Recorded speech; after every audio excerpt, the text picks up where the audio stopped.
I discovered my daughter had removed my last name from her birth certificate and replaced it with her stepfather's.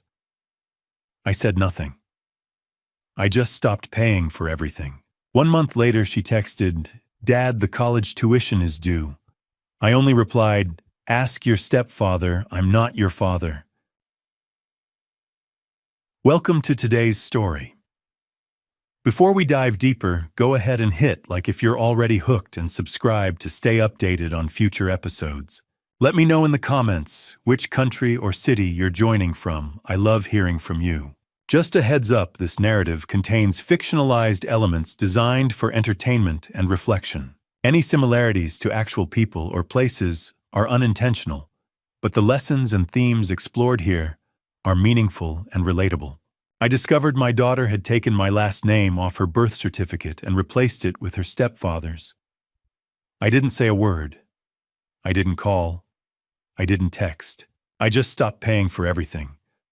No more tuition, no more rent, no more anything.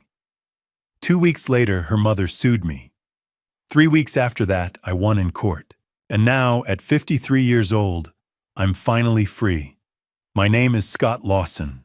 I'm a vice president of commercial banking at Truist, where I've worked for 26 years. I live in a quiet townhouse in Lake Oswego, Oregon, a place I bought after my divorce, a place that's finally mine.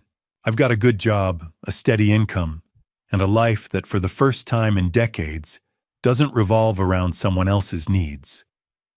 But it wasn't always this way. For 19 years, I gave everything I had to my daughter Ashley. I paid for her private high school. I paid for her Sweet 16 party at a vineyard outside Portland, a party that cost me more than most people spend on a wedding. I paid for her dream college in New York City, a place where tuition alone could buy you a new car every year. I did all of this because I loved her, because she was my daughter, because I thought that's what fathers do. And then in February 2023, I found out she'd erased my name from her official records and replaced it with her stepfather's. Not because I was a bad father, not because I was absent, but because her mother told her to, because it was convenient, because Andrew Thompson, the man who'd been in her life since she was 9, had money status and a last name that sounded better than mine. When I discovered what she'd done, I didn't yell. I didn't beg. I didn't try to explain how much it hurt. I just stopped. I stopped paying her rent in Manhattan. I stopped covering her school expenses. I stopped answering her texts asking for money. Her mother called me selfish. She called me vindictive. She said I was abandoning my daughter when she needed me most. But here's the thing, Ashley wasn't my daughter anymore. Not legally, not on paper. She'd made that choice herself. So I let her live with it.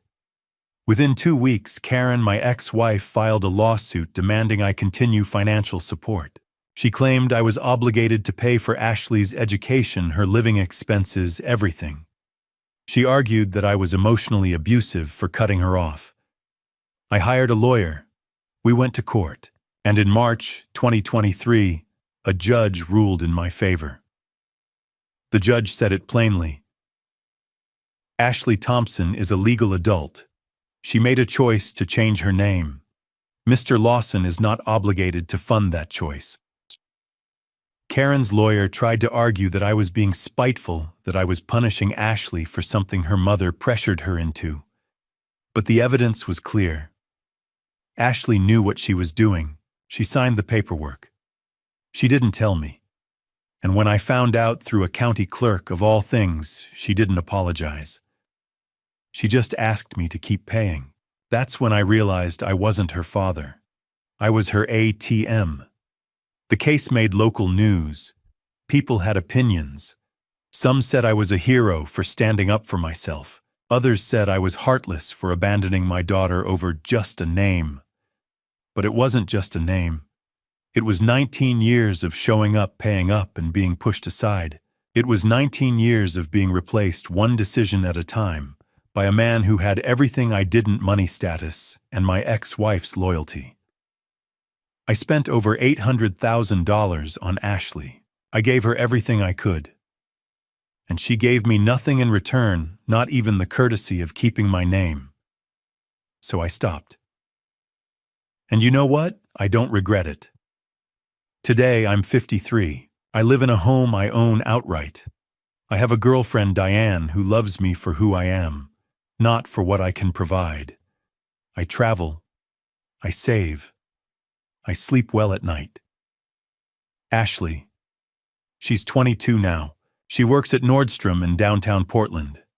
She dropped out of her fancy New York school after I stopped paying. She moved back to Oregon and rents a small apartment in Beaverton with her mother. She's learning what it means to support herself. We see each other maybe twice a year, coffee, lunch, nothing deep. She doesn't call me dad anymore. I don't ask her to. It's civil, it's distant, and it's exactly what she chose. I'm not telling you this story to get sympathy. I'm not looking for validation. I'm telling you this because I learned something these past 3 years, something I wish I'd known 19 years ago. Love without boundaries isn't love. It's enabling. It's self-destruction. It's handing someone the keys to your dignity and hoping they'll treat it with care. They won't.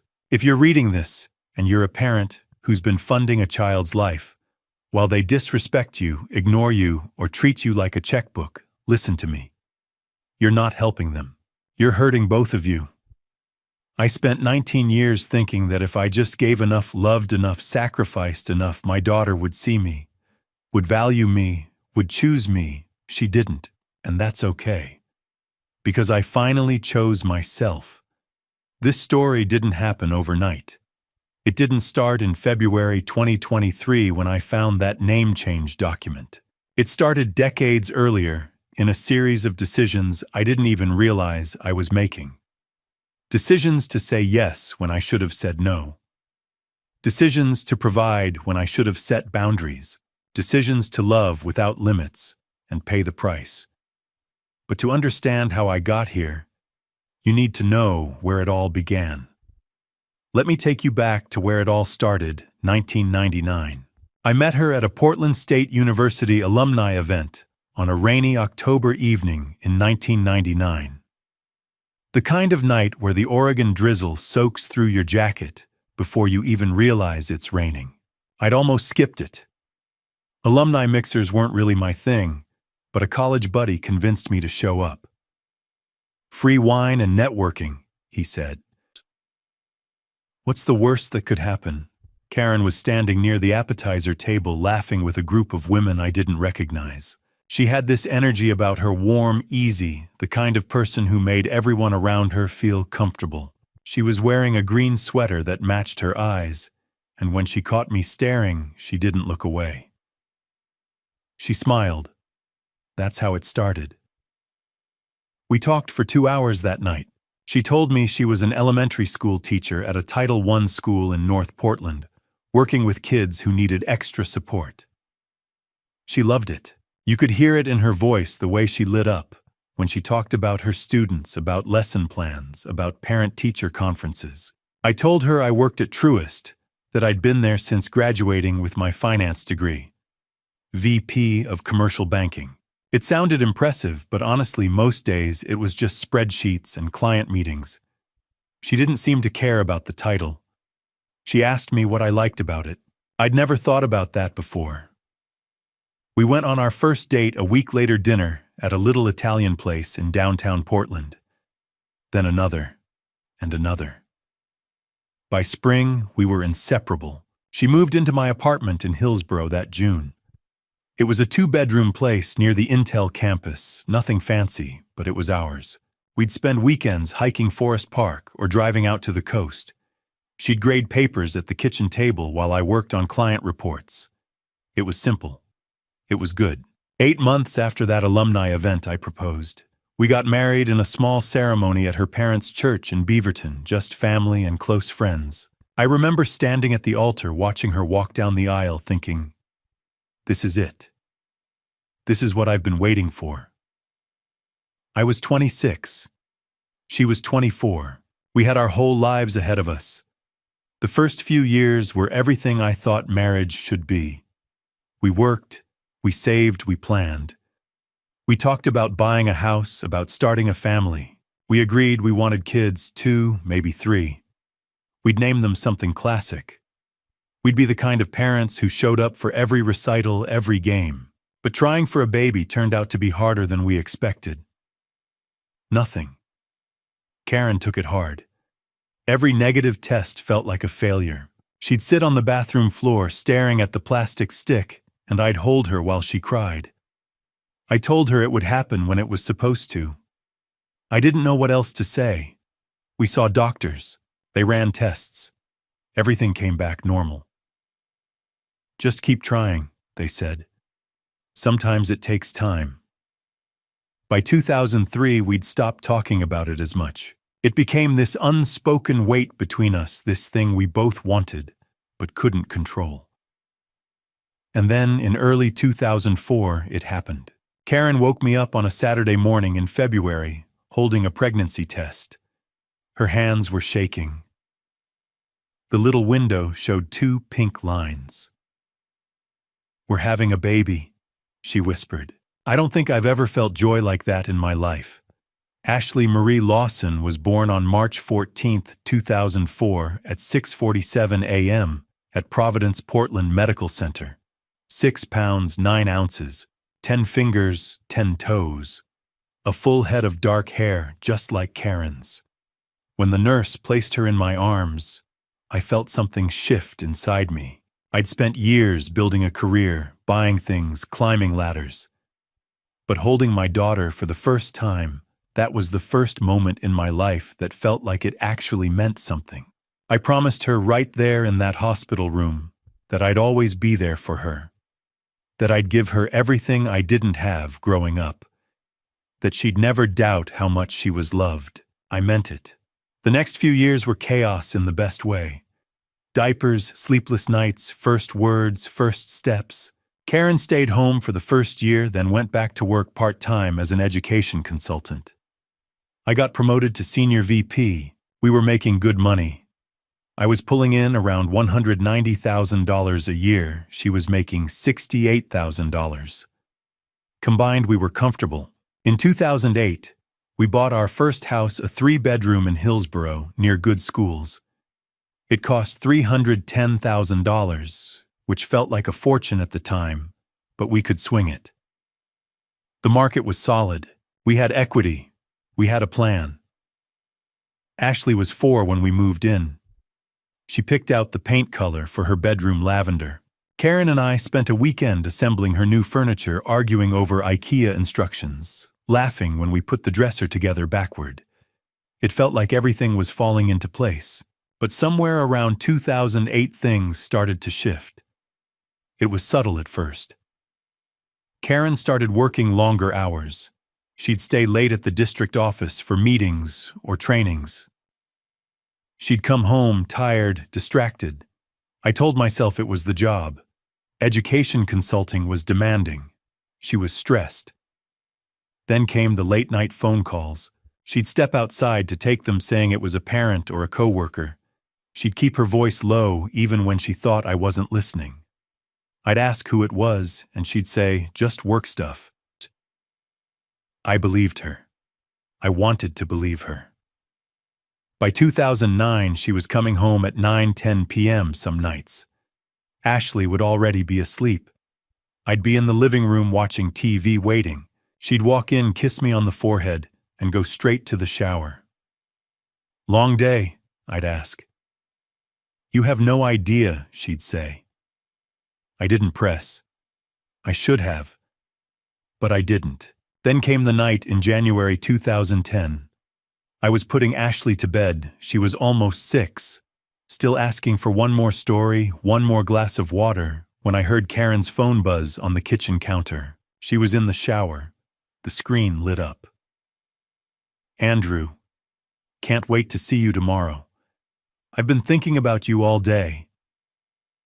I stood there staring at the message, my brain trying to make sense of it. Andrew. Who the hell was Andrew? I picked up the phone. I shouldn't have. I knew I shouldn't have. But I did. I scrolled through their conversation, weeks of texts, months maybe. Flirty messages, plans to meet up, photos I didn't want to see. She'd been seeing him since at least the summer, maybe longer.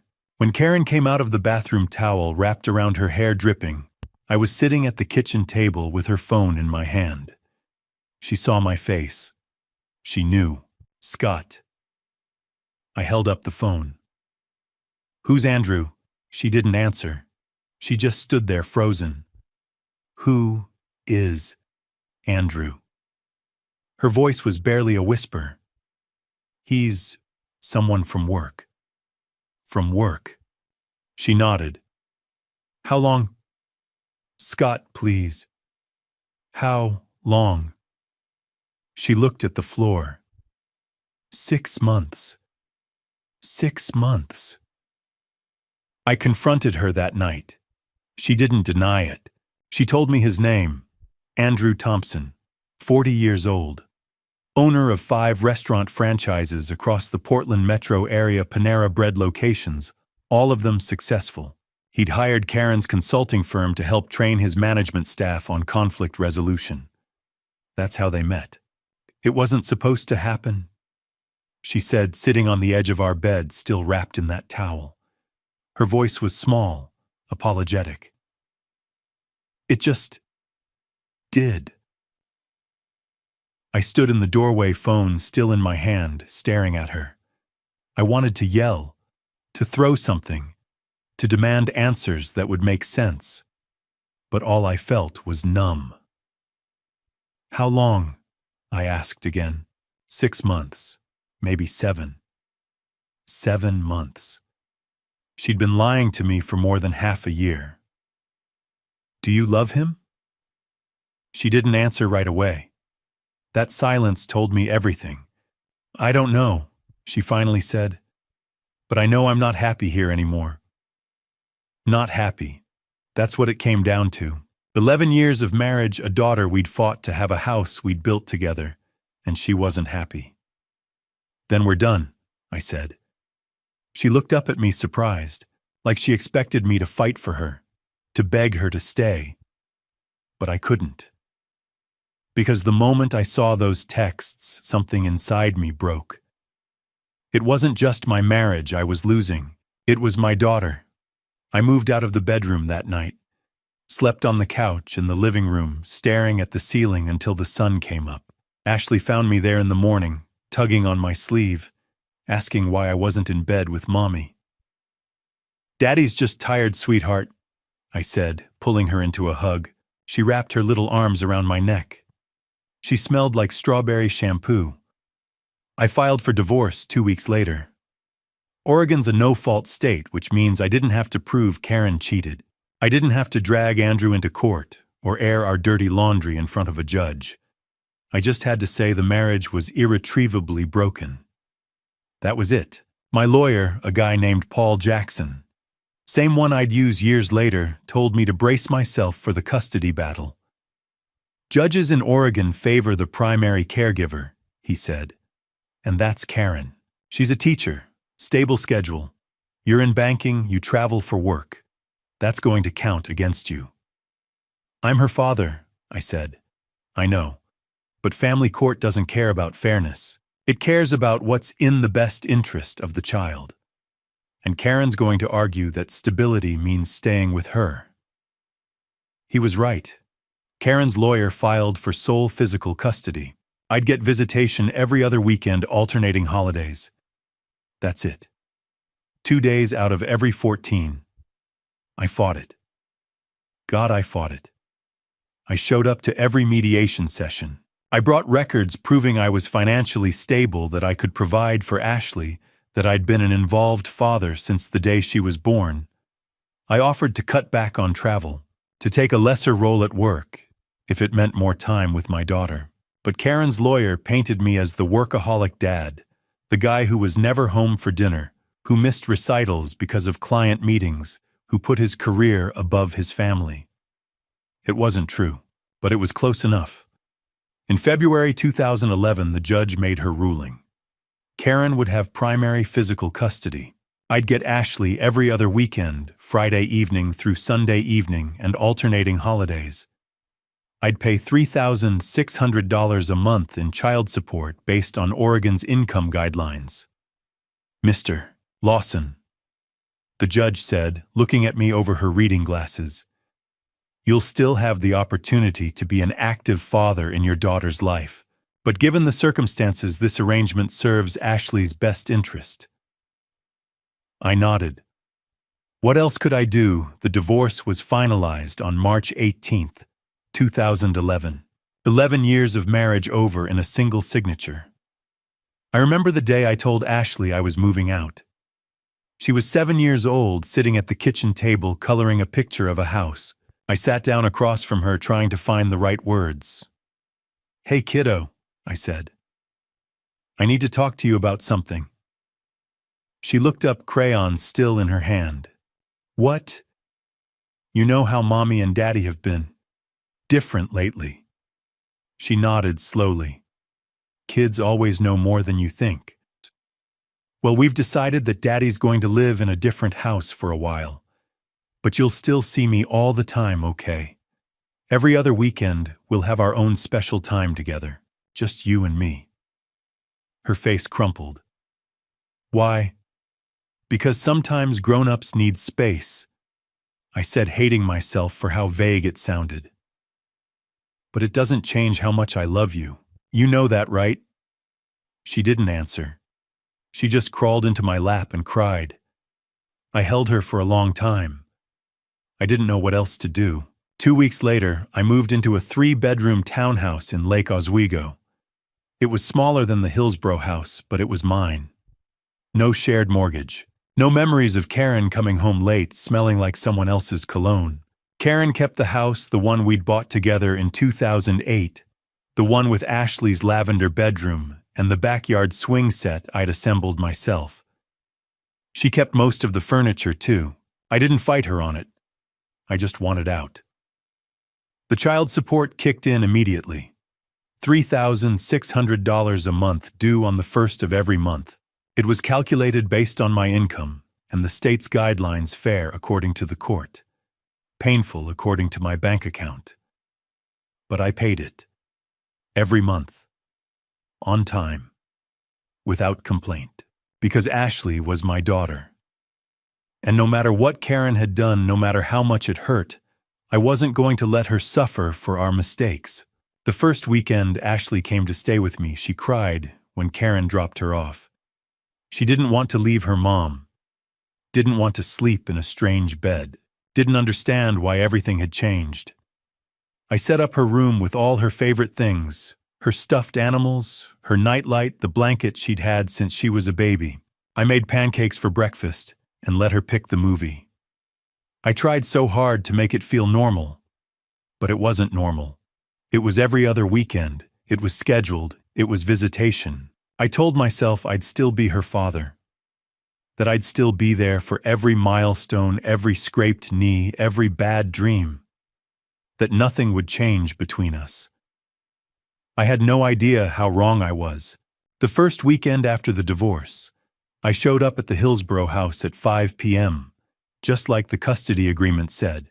Karen answered the door. Ashley was standing behind her, clutching her stuffed rabbit, the one she'd had since she was 2. "Hey, kiddo," I said, crouching down to her level. "You ready to come see my new place?" She shook her head. Tears were already streaming down her face. "I don't want to go," she whispered. Karen knelt beside her. "It's just for the weekend, sweetie. Daddy's going to bring you back Sunday night."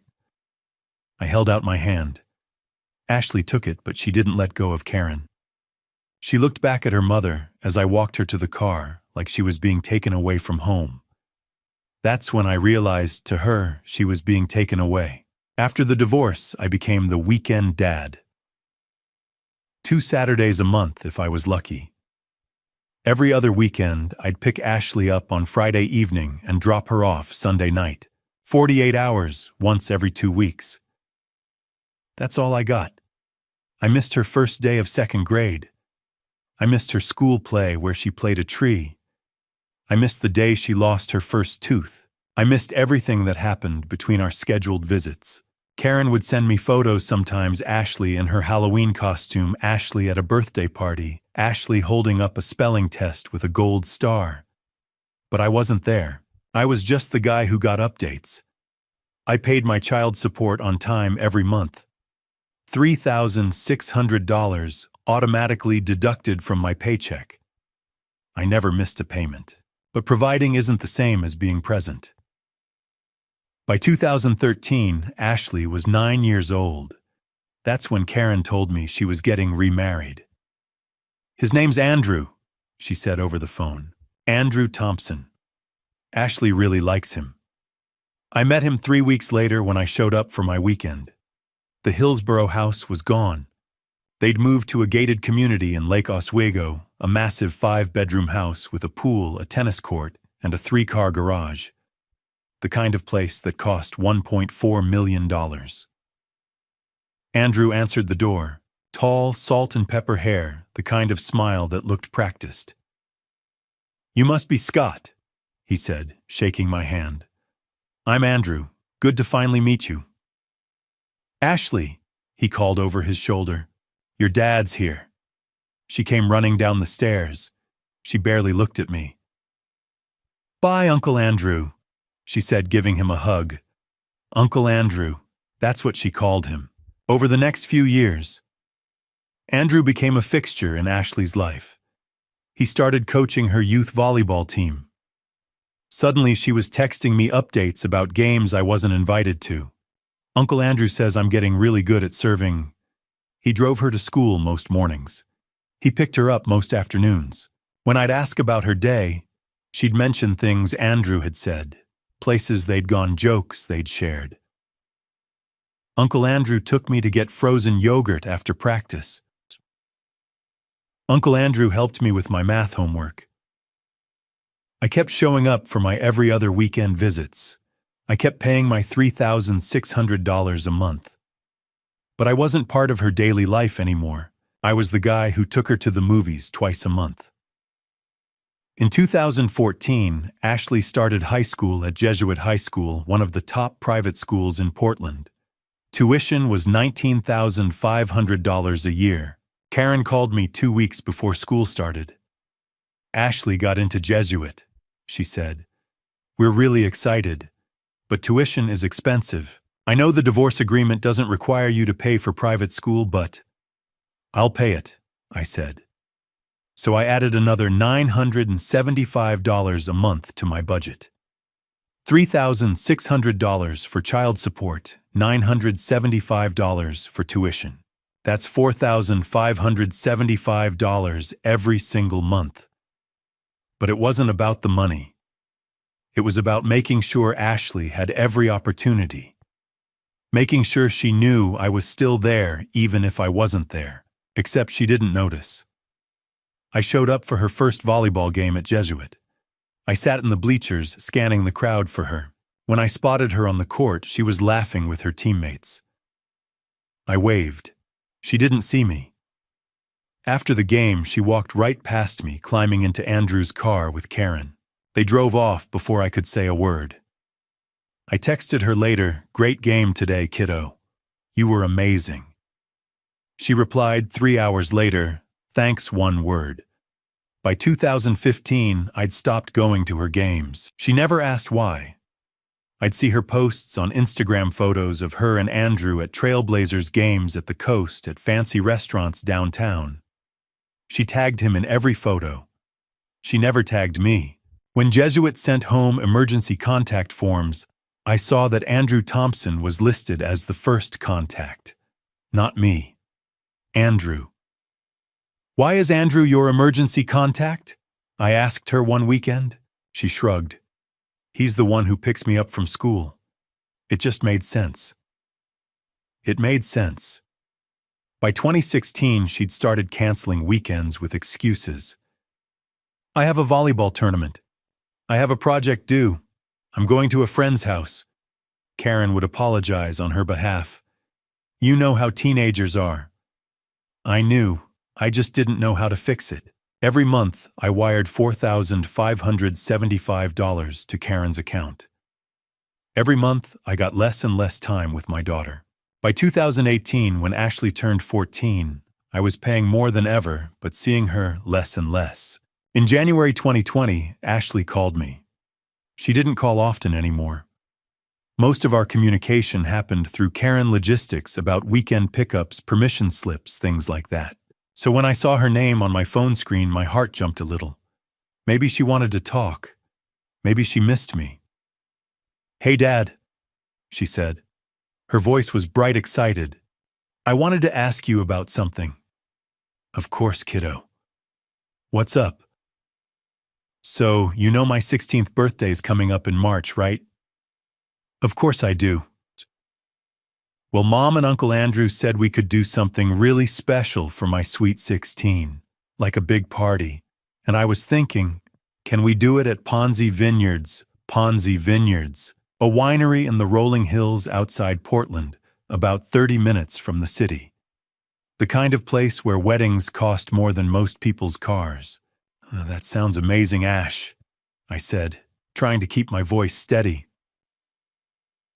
"How big are we talking? Like 200 people? My friends from school, Mom's side of the family, some of Uncle Andrew's friends." "It'll be so fun, Dad. And I really want you to be there." She wanted me to be there. I held on to that. "Let me talk to your mom about the details," I said. "But if that's what you want, we'll make it happen." "Really, oh my God, thank you, Dad. You're the best." She hung up, and I sat there in my living room staring at my phone. She'd called me the best. When was the last time she'd said that? 2 days later, Karen emailed me a spreadsheet. Sweet 16 budget. Ashley Lawson. I opened it. My stomach dropped. Venue rental, Ponzi Vineyards, $7,750. Catering 200 guests. Buffet style, $15,500. DJ and sound system, $4,500. Photographer plus videographer, $5,500. Floral arrangements and decor, $10. 000 suite, 16 dress, $3,720. Party favors, custom gift bags, $8,000. Invitations and signage, $2,530. Miscellaneous valet cake, etc., $20,000. Total $77,500. $77,500 for one party. I stared at the number. I did the math in my head. My salary was good $205,000 a year, but after taxes, mortgage, and the $4,575 I was already paying every month for Ashley, I didn't have $77,500 lying around. I called my bank. I asked about a personal loan. They approved me for $77,500 at 6.5% interest to be paid back over 18 months. That came out to $500 a month. $500 a month, on top of the $4,575 I was already paying. That's $9,675 a month for Ashley. For 18 months. I sat at my kitchen table calculator in front of me wondering how I'd gotten here, but then I thought about Ashley's voice on the phone. "You're the best, Dad." Maybe this was how I'd get her back. I signed the loan. The party was set for late January 2022, months before her actual birthday. Ashley wanted it early so it wouldn't conflict with spring break plans. The day of the party, I drove out to Ponzi Vineyards alone.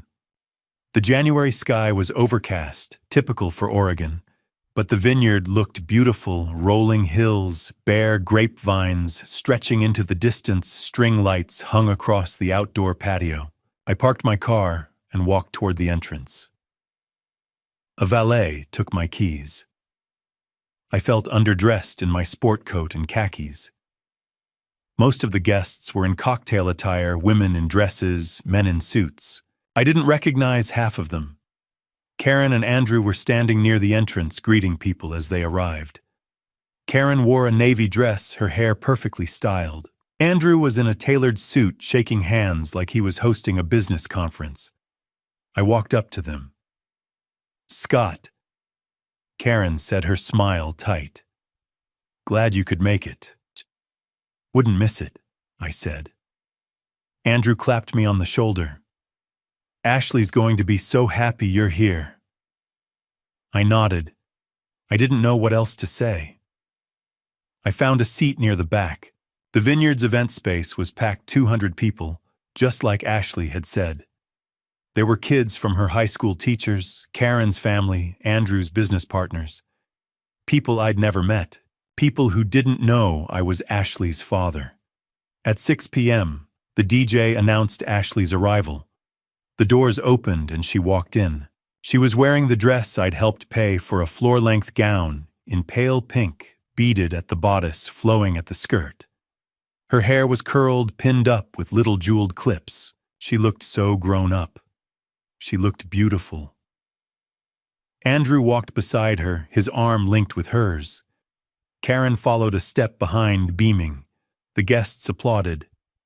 Ashley smiled, waving at the crowd. Andrew led her to the center of the room, where a spotlight was waiting. I watched from my seat in the back. The DJ started the music. Ashley gave a short speech thanking everyone for coming, thanking her mom and Uncle Andrew for making the day so special. She didn't mention me. Dinner was served. I sat at a table with people I didn't know, friends of Andrew's, I think. They made polite conversation. I smiled and nodded. I barely touched my food. Then came the father-daughter dance. The DJ's voice echoed through the speakers. "And now we invite Ashley and her father to the dance floor for a special moment." My heart jumped. I stood up, but Andrew was already walking toward Ashley. She took his hand. She smiled up at him. The opening notes of "My Girl" started playing. They stepped onto the dance floor together. I stood there, frozen, halfway out of my chair. Andrew spun Ashley gently, and she laughed. The guests pulled out their phones, recording the moment. Karen stood off to the side, wiping tears from her eyes. I sat back down. No one noticed. The song played. Andrew and Ashley danced. She rested her head on his shoulder. He said something that made her laugh. I watched the whole thing. When the song ended, the guests applauded. Ashley hugged Andrew. He kissed the top of her head. She never looked at me. The party went on for another 3 hours. There was cake speeches, more dancing. I stayed until the end because I didn't know what else to do. When it was over, I found Ashley near the exit. She was saying goodbye to her friends, laughing, taking selfies. "Hey, Ash," I said, approaching her carefully. She turned, surprised. "Oh, hey, Dad." "Great party," I said. "You looked beautiful tonight." "Thanks." She glanced over her shoulder where Andrew and Karen were waiting by the car. I have to go. But thanks for coming. And for you know everything." "Of course," I said. "I'm proud of you, kiddo." She gave me a quick hug, the kind you give to someone you barely know, and then she was gone, running back to Andrew and Karen. I stood there in the parking lot watching them drive away. I got into my car and sat in the dark for a few minutes, staring at the steering wheel. $77,500. For a party where I wasn't even acknowledged. For a father-daughter dance that wasn't mine. I'd spent nearly $80,000 to watch another man be my daughter's father. That's when it hit me. I wasn't her dad anymore.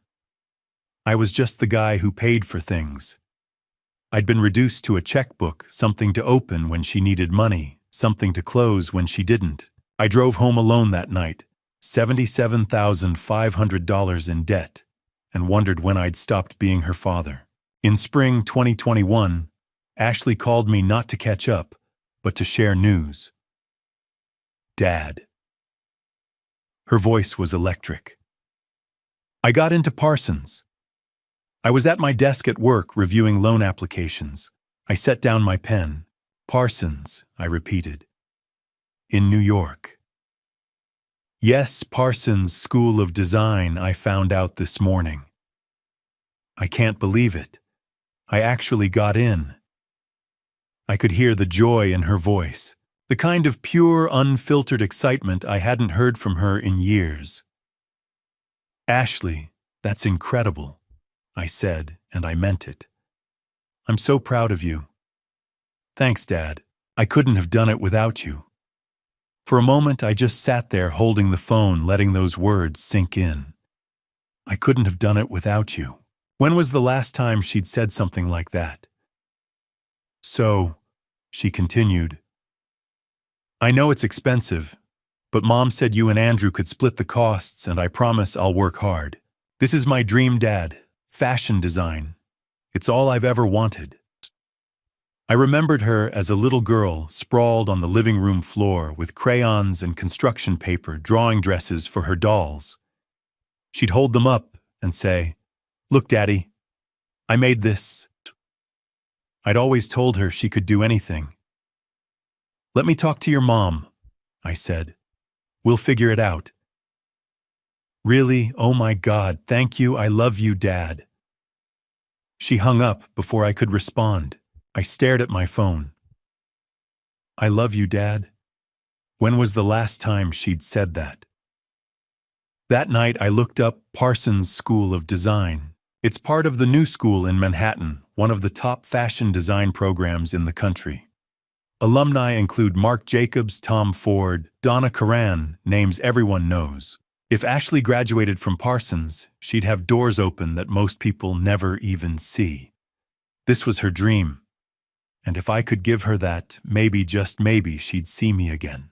Not as the guy who paid for things, but as her father. 2 days later, Karen sent me an email with the financial breakdown. I opened it at my kitchen table, coffee in hand. The subject line read, Parsons, cost estimate. I clicked. Tuition, housing, living expenses, it all added up to over $6,000 a month. For 4 years.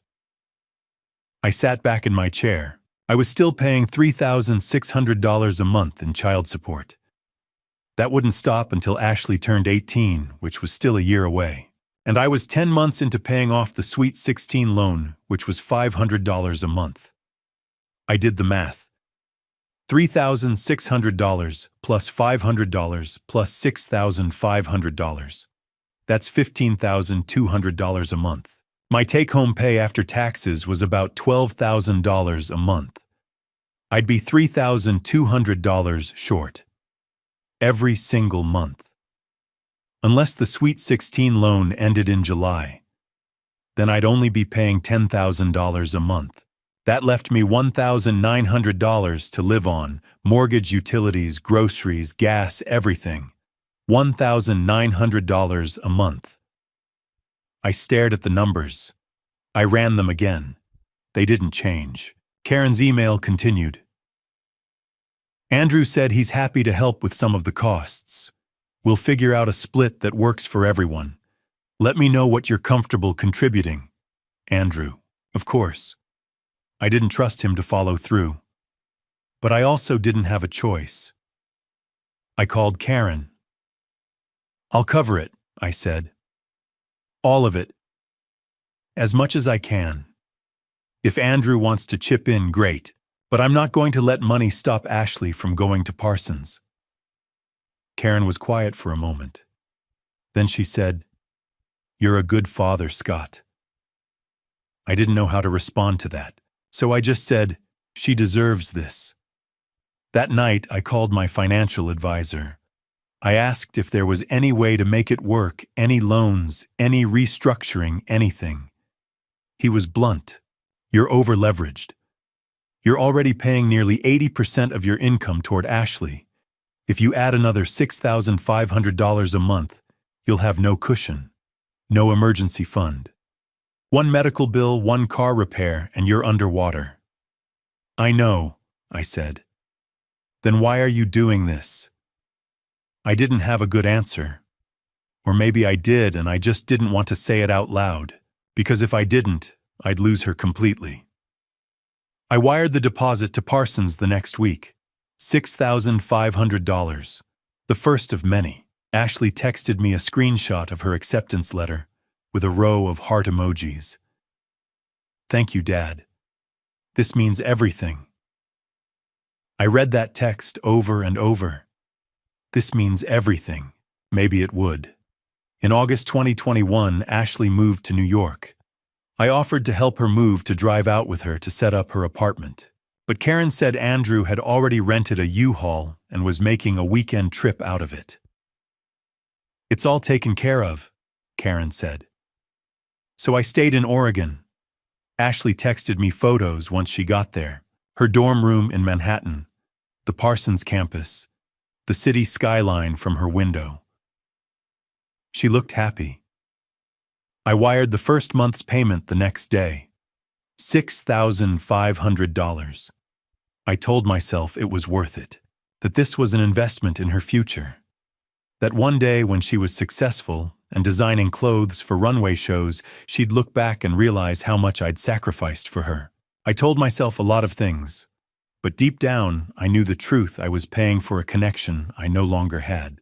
I didn't know it then, but within 2 years, Parsons would become the final breaking point. Ashley moved to New York in August 2021. I wired the first payment the next day. For the first year, I told myself it was worth it. Ashley was living her dream in New York. She'd text me photos of her classes at Parsons Design Studios with floor-to-ceiling windows, fabric samples spread across tables, sketches pinned to corkboards. She'd send me pictures of her dorm room in Manhattan, tiny but hers decorated with string lights and posters of runway shows. This place is amazing, Dad. She texted in September. I can't believe I'm actually here. I couldn't either. For a few months, I let myself hope. Maybe this was it. Maybe New York would give us a fresh start. Maybe distance would make her realize how much I'd done for her. But by October, the texts became less frequent.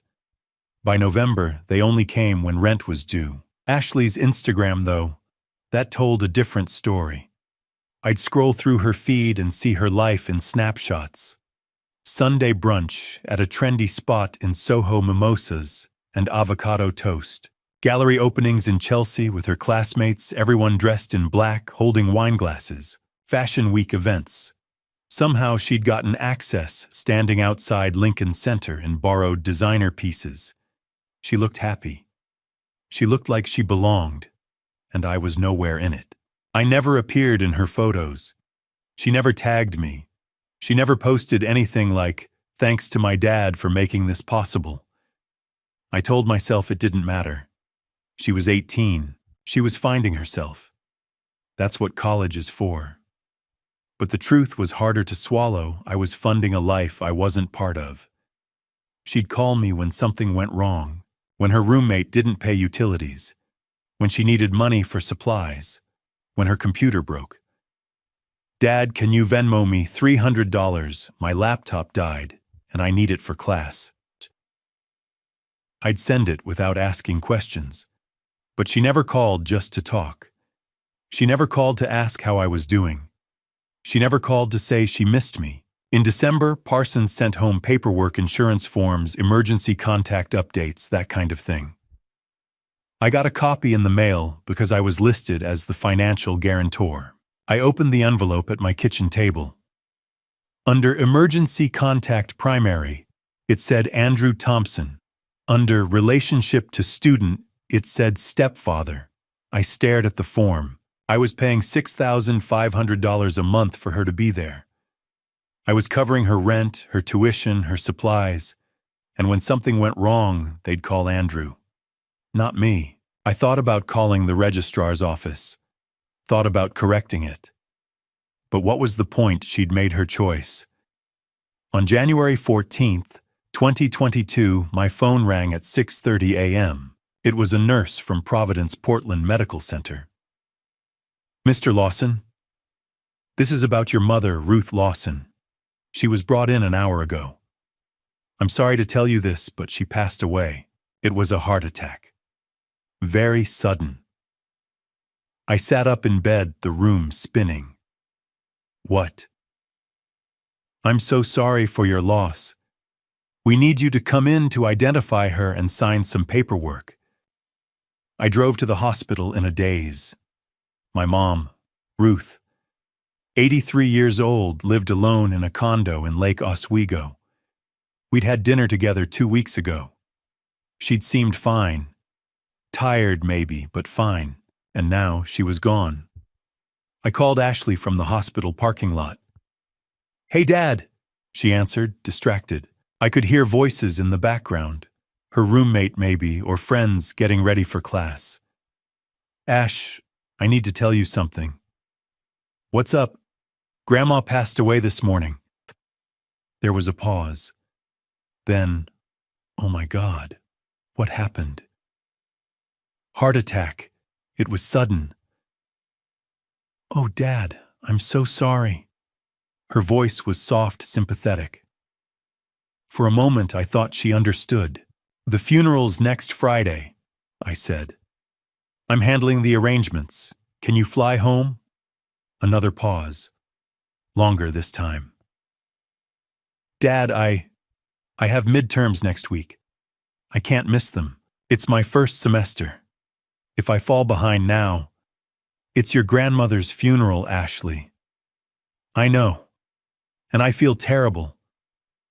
But Grandma would understand, right? She always said education comes first."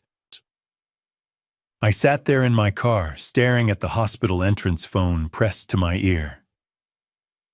"Right," I said quietly. "I'll send flowers," she said. "And I'll call you after the service, okay? I'm really sorry, Dad." "Yeah, me too." I hung up. The funeral was the following Friday. I arranged everything myself, the service, the casket, the burial plot. It was small. My mom didn't have many friends left. Most of them had passed years ago. Tyler Green showed up. A few neighbors. That was it. No Ashley. The flowers arrived that morning, a modest arrangement of white lilies. The card read, "Love, Ashley."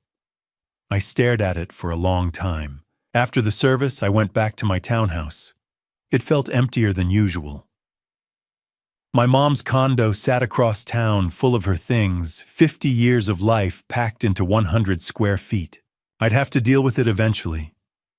Probate, estate paperwork, selling the place. But not today. That night I logged into my bank account and wired Ashley's February rent. $1,010. She texted me an hour later. "Got it. Thanks, Dad." No mention of the funeral. No, "How are you holding up?" No, "I'm sorry I wasn't there." Just, "Thanks, Dad." I buried my mother alone, and I kept paying for New York. I didn't know it then, but in January 2023, Karen had been pressuring Ashley for months.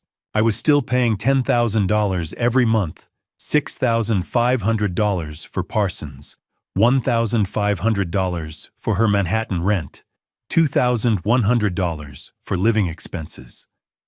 I'd just sent February's payment. Ashley had texted back, "Thanks, Dad. You're the best." I thought everything was fine. I had no idea what was happening 3,000 miles away. It was mid-January during Ashley's winter break. She was back in Oregon staying with Karen and Andrew in their Lake Oswego house. I'd asked if she wanted to visit me, maybe grab lunch, but she said she was busy. "Lots of catch-up time with Mom and Andrew," she'd texted. What she didn't tell me was that Karen had called a meeting. I only learned this later, much later, after everything fell apart. Ashley told me during the trial. She told the court. She told me pieces of it in fragments through lawyers and depositions, and one tearful phone call that came too late. But here's what happened. Karen sat Ashley down at the kitchen table. Andrew was at work. It was just the two of them. "Ashley," Karen said, "we need to talk about school." Ashley looked up from her phone. "What about it?" "It's expensive. Parsons is costing your father a lot of money, and Andrew and I have been talking. Ashley's stomach tightened. She knew that tone. It was the same tone her mother used when she was about to ask for something. Andrew's willing to help, Karen said. He wants to contribute to your tuition, but there's a condition. What condition? Karen slid a piece of paper across the table. He'll only pay for family. His family. Ashley stared at the paper. It was a name change petition, Oregon State, Clackamas County. At the top it read, Petition for Change of Name. Adult. You want me to change my last name? Ashley said. To Thompson. Yes. Why? Because Andrew's been more of a father to you than Scott ever was, Karen said, her voice firm. He's the one who's been there. He's the one who raised you, and if you want his help, if you want to finish Parsons, you need to show him you're committed to this family. Ashley felt sick. Does Dad know about this? Karen hesitated, just for a second. Then she said, He will, eventually. But let's not make it complicated. You're 19, Ashley. You're an adult. You can make your own decisions. But won't Dad have to sign? Karen shook her head. Not anymore. You're over 18. It's your choice. That wasn't entirely true. But Ashley didn't know that yet. I don't know, Mom, Ashley said, pushing the paper back. This feels wrong. Karen's expression hardened. Do you want to finish school or not? Of course I do. Then sign the paper. Ashley picked up the pen. Her hand was shaking. Your father will never even know, Karen said softly. It's just paperwork. It doesn't change who you are. Ashley signed her name. Ashley Lawson. Then, in the box below, she wrote her new name, Ashley Thompson. Karen pulled the paper back satisfied. She notarized it herself. She had a notary license through her work as an education consultant. 2 weeks later, she filed it with the Clackamas County Clerk's office. The date on the filing, January 23, 2023. Ashley flew back to New York the next week. She tried not to think about it.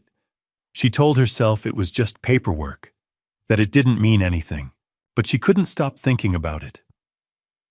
In early February, she was in her dorm room, lying in bed, scrolling through her phone. She Googled Oregon name change parent signature. The first result was from the Oregon Judicial Department website. She clicked it. If the petitioner is 18 years or older, they may file a name change petition without parental consent. Ashley sat up. She read it again. Without parental consent. Her mother had made it sound like it was required, like her dad would have to sign, like it was some kind of family decision, but it wasn't. Ashley was 19. She didn't need anyone's permission. She pulled up the email her mother had sent her, the scanned copy of the petition. She opened it. At the bottom, there were 2 signatures, Karen Thompson as witness and Ashley Lawson petitioner. No Scott. He hadn't signed. He hadn't been asked to sign. Ashley stared at the screen. Her mother had lied. Or at least she'd twisted the truth just enough to make Ashley think her dad was part of this. That he'd agreed. That he knew. But he didn't. Ashley's phone buzzed. A text from her mom. Did you tell your father about the name change? Ashley's fingers hovered over the keyboard. No, she typed back. 3 dots appeared. Then, good. Let's keep it that way. Ashley stared at the message. She could call him. Right now. She could tell him what her mother had done. She could apologize.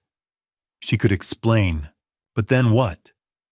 If her dad found out, he might stop paying. He might be furious.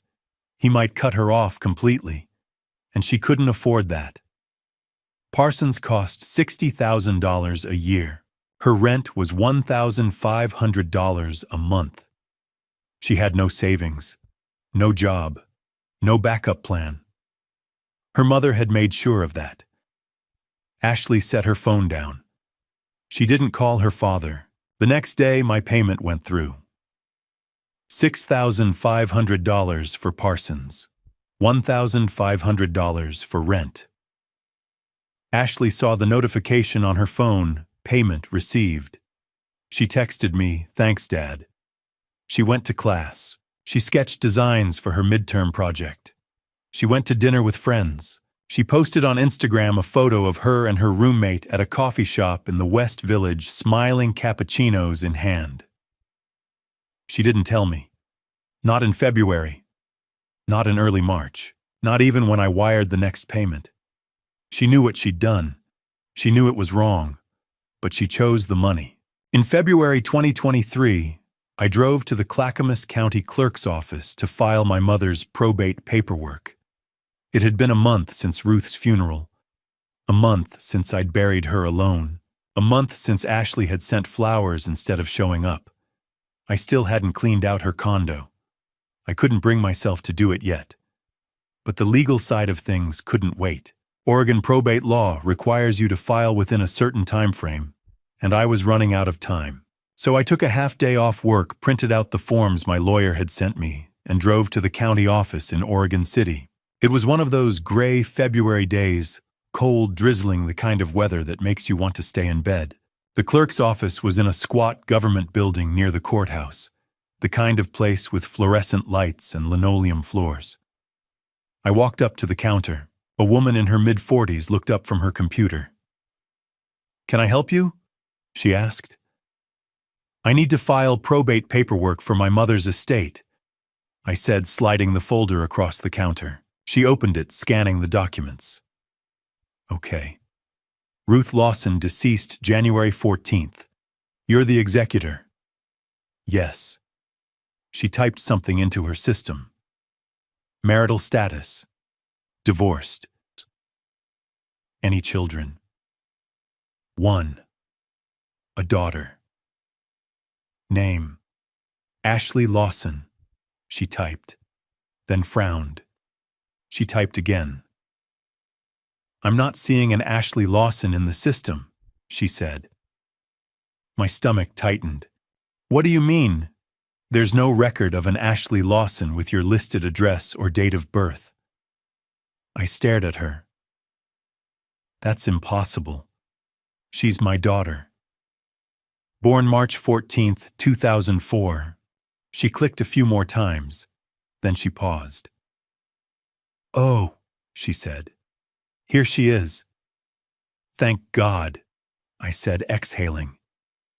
"Ashley Thompson." I froze.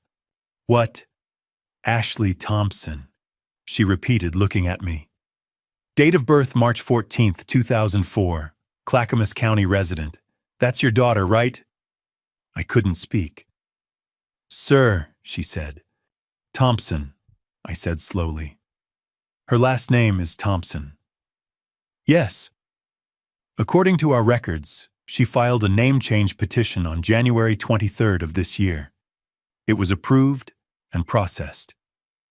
January 23rd, 3 weeks ago. "Can I get a copy of that?" I asked, my voice barely above a whisper.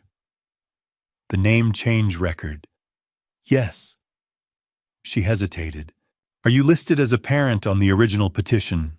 "I don't know." "Let me check." She typed again, then nodded. "You're listed as the biological father, so yes, I can provide you a copy. It's public record. Give me a minute." She disappeared into a back room. I stood there at the counter, gripping the edge, trying to breathe. Thompson. Ashley Thompson. She came back a few minutes later with a printed document. She slid it across the counter. "Here you go. That'll be $5 for the copy. I handed her a 10. I didn't wait for change. I walked out of that building, got into my car, and sat in the parking lot, staring at the paper in my hands.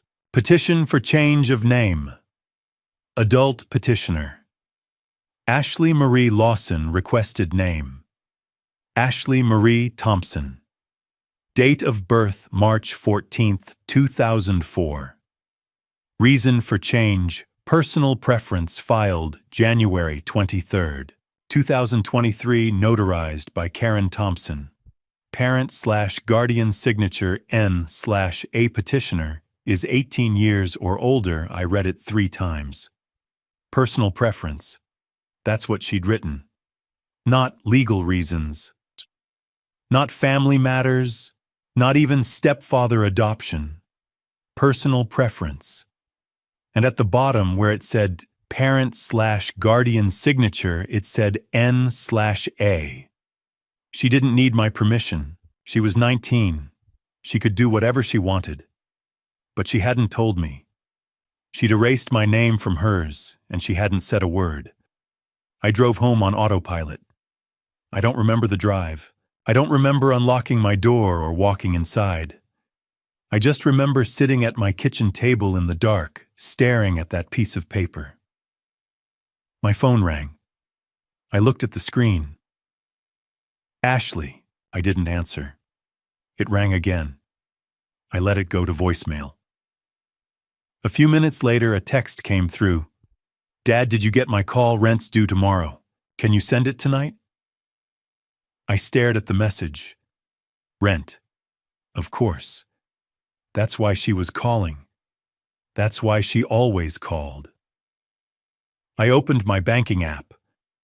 I pulled up my automatic payments, 3 scheduled for tomorrow. Parsons tuition $6,500, Manhattan rent $1,500, living expenses $2,100. I canceled all 3. Then I put my phone face down on the table and sat in the dark. The next morning, Ashley called 4 times. I didn't answer. By afternoon, there were 6 more missed calls, 3 voicemails, 10 texts.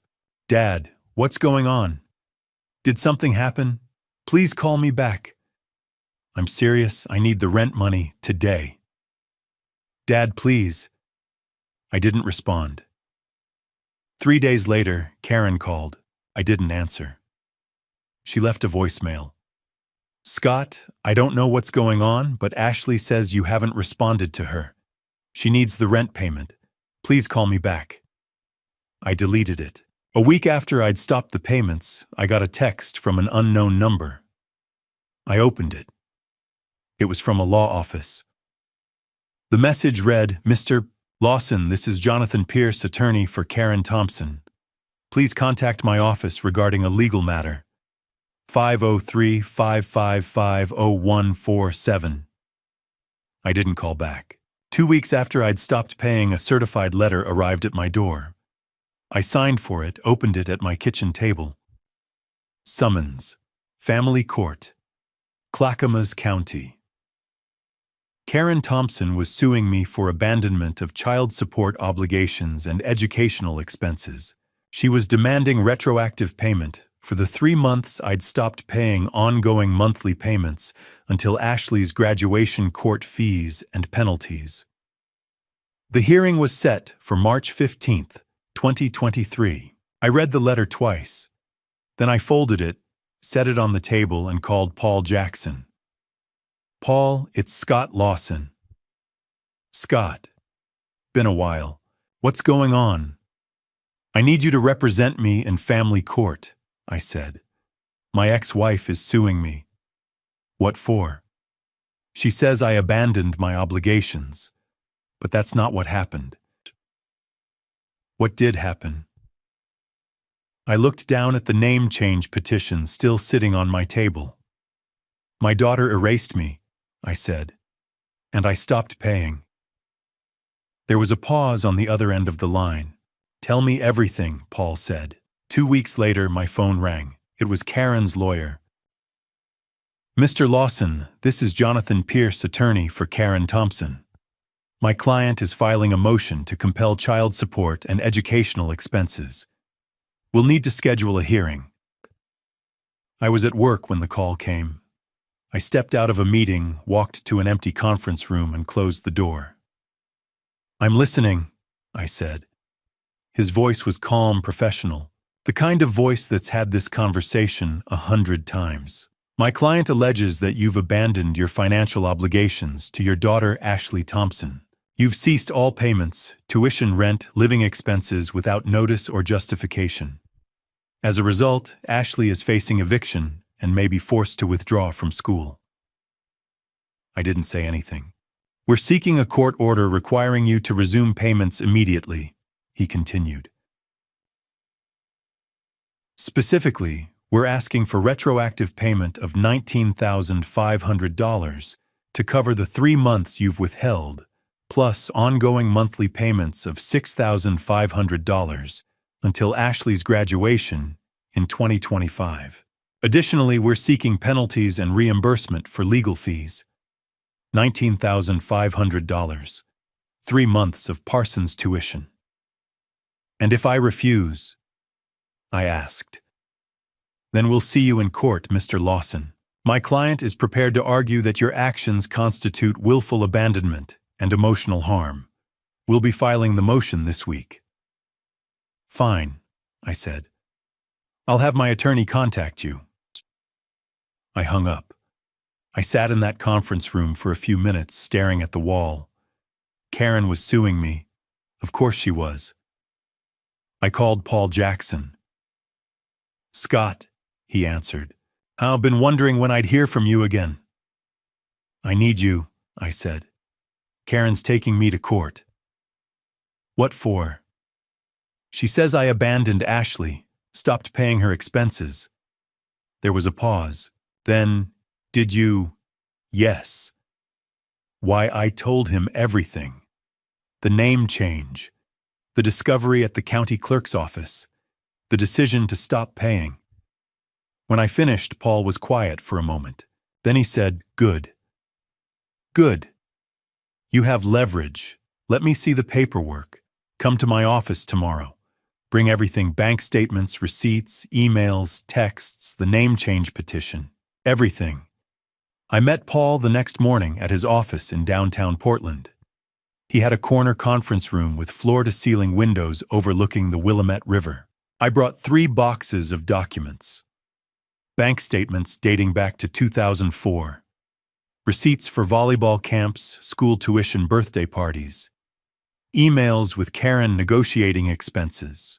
Text messages from Ashley asking for money. Paul spread everything across the table. He worked through it methodically, making notes, highlighting key transactions. After 2 hours, he sat back. You've spent over $800,000 on her, he said. I blinked. That much, at least. Probably closer to $900,000 when we add it all up. And she erased your name from hers. He tapped the name change petition. January 23rd. Filed without your knowledge. Can they make me keep paying? I asked. Paul shook his head. Oregon law doesn't mandate parental support for college expenses once a child turns 18. Child support ends at 18. You've been paying voluntarily for the past year. So I don't have to pay. Legally, no. But Karen's going to argue moral obligation. She'll say you've been Ashley's primary financial supporter her whole life, that stopping now is cruel and punitive. And what do we argue? Paul leaned forward. We argue that Ashley made a legal, deliberate choice to sever her relationship with you. She didn't just change her name, she replaced you with Andrew Thompson. And you're not obligated to fund someone else's daughter. I stared at him. She's still my daughter. Is she? Paul asked. According to the state of Oregon, she's Ashley Thompson, not Lawson. She made that choice. You didn't. He was right. I knew he was right. Stay firm, Paul said. Don't answer her calls. Don't send money. Don't apologize.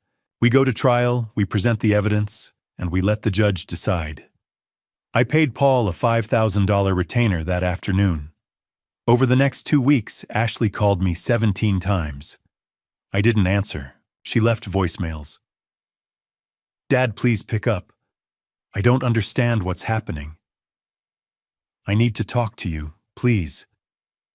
My landlord is threatening to evict me. I don't have anywhere to go. She sent texts. Dad, please, I need the rent money. I'm going to lose my apartment. Why are you doing this? Please just talk to me. I'm sorry if I did something wrong. I read every message. I didn't respond to any of them. Karen texted me too. You're hurting your daughter. How can you live with yourself? I deleted it. Paul told me not to engage. Anything you say can be used against you in court. Stay silent. So I did. Paul spent those 2 weeks building our case. He compiled every payment I'd ever made: child support, tuition, extracurriculars, the Sweet 16 loan Parsons. He organized it into a timeline, a spreadsheet, a narrative. This is your defense, he said, showing me the binder. 19 years of financial support, over $800,000, and in return, she erased you. We met twice more before the trial. Paul walked me through what to expect. Karen's lawyer will paint you as vindictive, angry, a father punishing his daughter for a decision her mother pressured her into. And what do I say? You tell the truth, that you discovered the name change by accident, that you felt betrayed, that you decided you were no longer obligated to fund someone who didn't want to be your daughter. What if the judge sides with her? Paul looked at me seriously. Then you pay. But I don't think that'll happen. Ashley's 19. She's an adult. She made a choice. You're allowed to make one too. The trial was set for March 15th, 2023. March 15th, 2023. I sat at the defense table next to Paul Jackson. Across the aisle, Karen and Ashley sat behind Jonathan Pierce. The courtroom was smaller than I'd expected. Clackamas County Family Court Courtroom 3B. Wood-paneled walls, fluorescent lights, a bailiff standing by the door. A court reporter sat below the judge's bench, fingers poised over her machine. Judge Barbara Sullivan entered. We all stood. She was 58, gray hair pulled back in a bun, reading glasses perched on her nose. She looked like someone who'd seen every version of family drama and had no patience for theatrics. Be seated, she said. I sat. My hands were shaking. I folded them in my lap. Karen didn't look at me. Ashley stared at the table in front of her. Judge Sullivan reviewed the case file. Then she looked up. This is a motion to compel child support and educational expenses. Ms. Thompson, your attorney, may proceed with opening statements. Jonathan Pierce stood. He buttoned his suit jacket, walked to the center of the room. Your Honor, he began, this is a case about a father who abandoned his daughter when she needed him most. I felt Paul's hand on my arm. Stay calm. Scott Lawson has paid for Ashley's education and living expenses for years. Pierce continued. But in February of this year, without warning, without explanation, he stopped. He stopped paying her tuition at Parsons School of Design in New York. He stopped paying her rent. He left her facing eviction, forced to drop out of school, all because he was angry about a name change. He paused, letting that sink in. A name change, Your Honor. That's all. Ashley legally changed her last name to match her stepfather's, a man who's been in her life since she was 9 years old. A man who's been more of a father to her than Mr. Lawson has in recent years. And for that, Mr. Lawson punished her. He cut her off financially, knowing she had no other means of support. That's not parenting. That's spite. Pierce sat down. Judge Sullivan turned to our table. Mr. Jackson. Paul stood. He didn't button his jacket. He just walked forward calm like he'd done this 1,000 times. Your Honor, Paul said, Mr. Lawson has supported his daughter for 19 years. He's paid over $800,000 in child support, tuition, extracurriculars, and living expenses. He's never missed a payment. He's never complained. Paul turned, gestured toward Karen and Ashley. But in January of this year, Ashley Lawson legally changed her name to Ashley Thompson. She didn't tell her father. She didn't ask for his blessing. She simply erased him from her identity. And when Mr. Lawson discovered this by accident while filing probate paperwork for his late mother, he made a decision. Paul turned back to the judge. He decided he was no longer obligated to fund the life of someone who didn't want to be his daughter.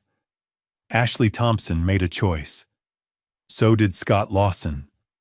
And Oregon law is clear: parental support for adult children is voluntary, not mandatory. Paul sat down. Judge Sullivan made a note. Then she said, "Call your first witness, Mr. Pierce." The plaintiff calls Karen Thompson. Karen stood. She walked to the witness stand, placed her hand on the Bible, swore to tell the truth. She looked composed, confident. Jonathan Pierce approached. Ms. Thompson, can you describe your relationship with the defendant? Scott and I were married for 11 years, Karen said. We divorced in 2011. We share a daughter, Ashley. And how would you characterize Mr. Lawson's involvement in Ashley's life after the divorce? Minimal, Karen said. He saw her every other weekend, if that. He missed school events, recitals, games. He was always working. I was the one who raised her. I clenched my jaw. Paul touched my arm again. And your current husband, Andrew Thompson, how does he fit into Ashley's life? Andrew's been a father to her, Karen said. He's coached her volleyball team. He's attended her parent-teacher conferences. He's been there in ways Scott never was. And did Ashley choose to change her last name to Thompson? Yes. It was her decision. Did you encourage it? I supported it, Karen said carefully. She wanted to feel like part of our family. Pierce nodded. No further questions. Paul stood. He walked slowly toward the witness stand. Ms. Thompson, he said, you testified that the name change was Ashley's decision. Is that correct? Yes. Did you tell Ashley that Andrew would only pay for her education if she changed her name? Karen's eyes flickered. No. No. I don't recall saying that. Paul pulled out his phone. Your Honor, I'd like to enter Exhibit A, text messages between Ms. Thompson and Ashley dated January 10, 2023. Judge Sullivan nodded. Proceed. Paul read from the screen. Andrew's willing to help with Parsons, but only for family. His family. He looked up at Karen. Do you recognize that message? Karen's face went pale. That was taken out of context. Out of context, Paul repeated. Thompson, did you or did you not tell Ashley that she needed to change her name in order to receive financial support from Andrew? I was trying to help her, Karen said, her voice rising, though Scott wasn't paying enough. She needed, please answer the question, yes or no. Karen looked at Judge Sullivan, then back at Paul. Yes, I told her that. And did you tell Mr. Lawson about the name change before it was finalized? No. Why not? Because I knew he'd be upset. So you kept it secret. I was protecting Ashley. Protecting her from what her father, Karen, didn't answer. No further questions, Paul said. Karen stepped down her hands, trembling. Call your next witness, Judge Sullivan said. The plaintiff calls Ashley Thompson. My heart stopped. Ashley stood. She walked to the witness stand, her steps slow, uncertain. She looked younger than 19. She looked terrified. She swore and sat down. Jonathan Pierce approached gently. Ashley, can you tell the court why you changed your name? Ashley's voice was barely above a whisper. My mom said it was necessary for financial aid, that Andrew would help pay for school if I was part of the family. And did you want to change your name? Ashley hesitated. I didn't want to hurt my dad, but I needed the money for Parsons. I couldn't afford it on my own. Did you tell your father about the name change? No. So to see, why not? Because I was scared he'd be angry. Pierce nodded sympathetically. No further questions. Paul stood. He walked toward Ashley, his expression neutral.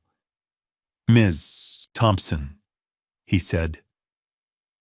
When did you realize the name change wasn't actually necessary for financial aid? Ashley looked at her hands. She didn't answer. Ms. Thompson, Judge Sullivan prompted. February, Ashley whispered. February 2023, Paul asked. 1 month before this lawsuit was filed. Yes. And did you tell your father? No. Why not? Ashley's eyes filled with tears. Because I was scared. Scared of what? That he'd stop paying. Paul let that hang in the air.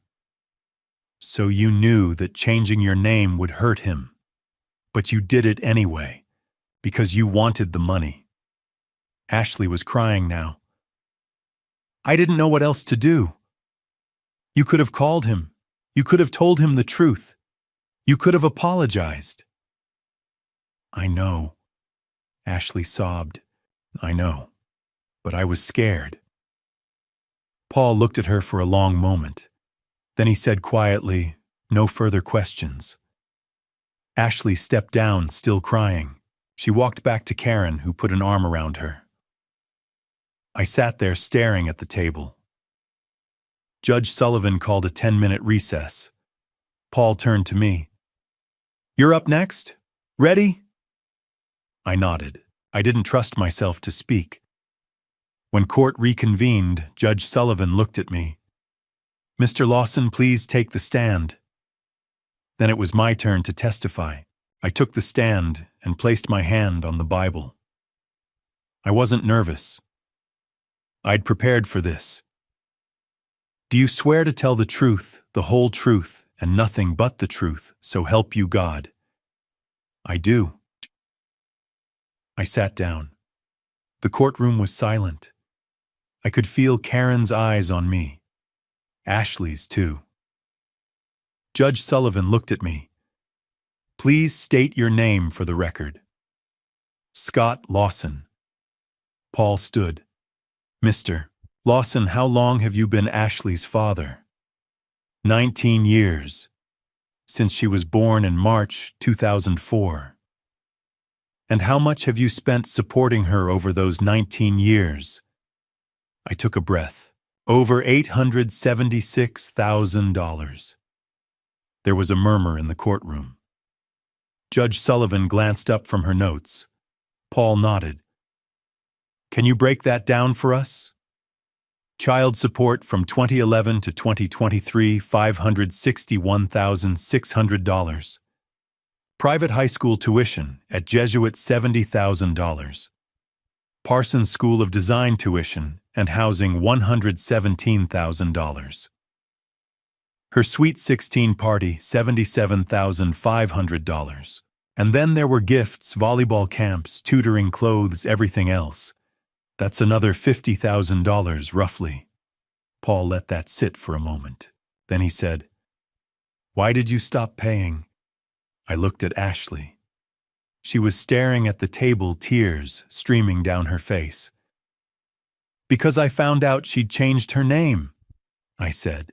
I went to the county clerk's office to file paperwork for my mother's estate, and the clerk told me there was no Ashley Lawson in the system.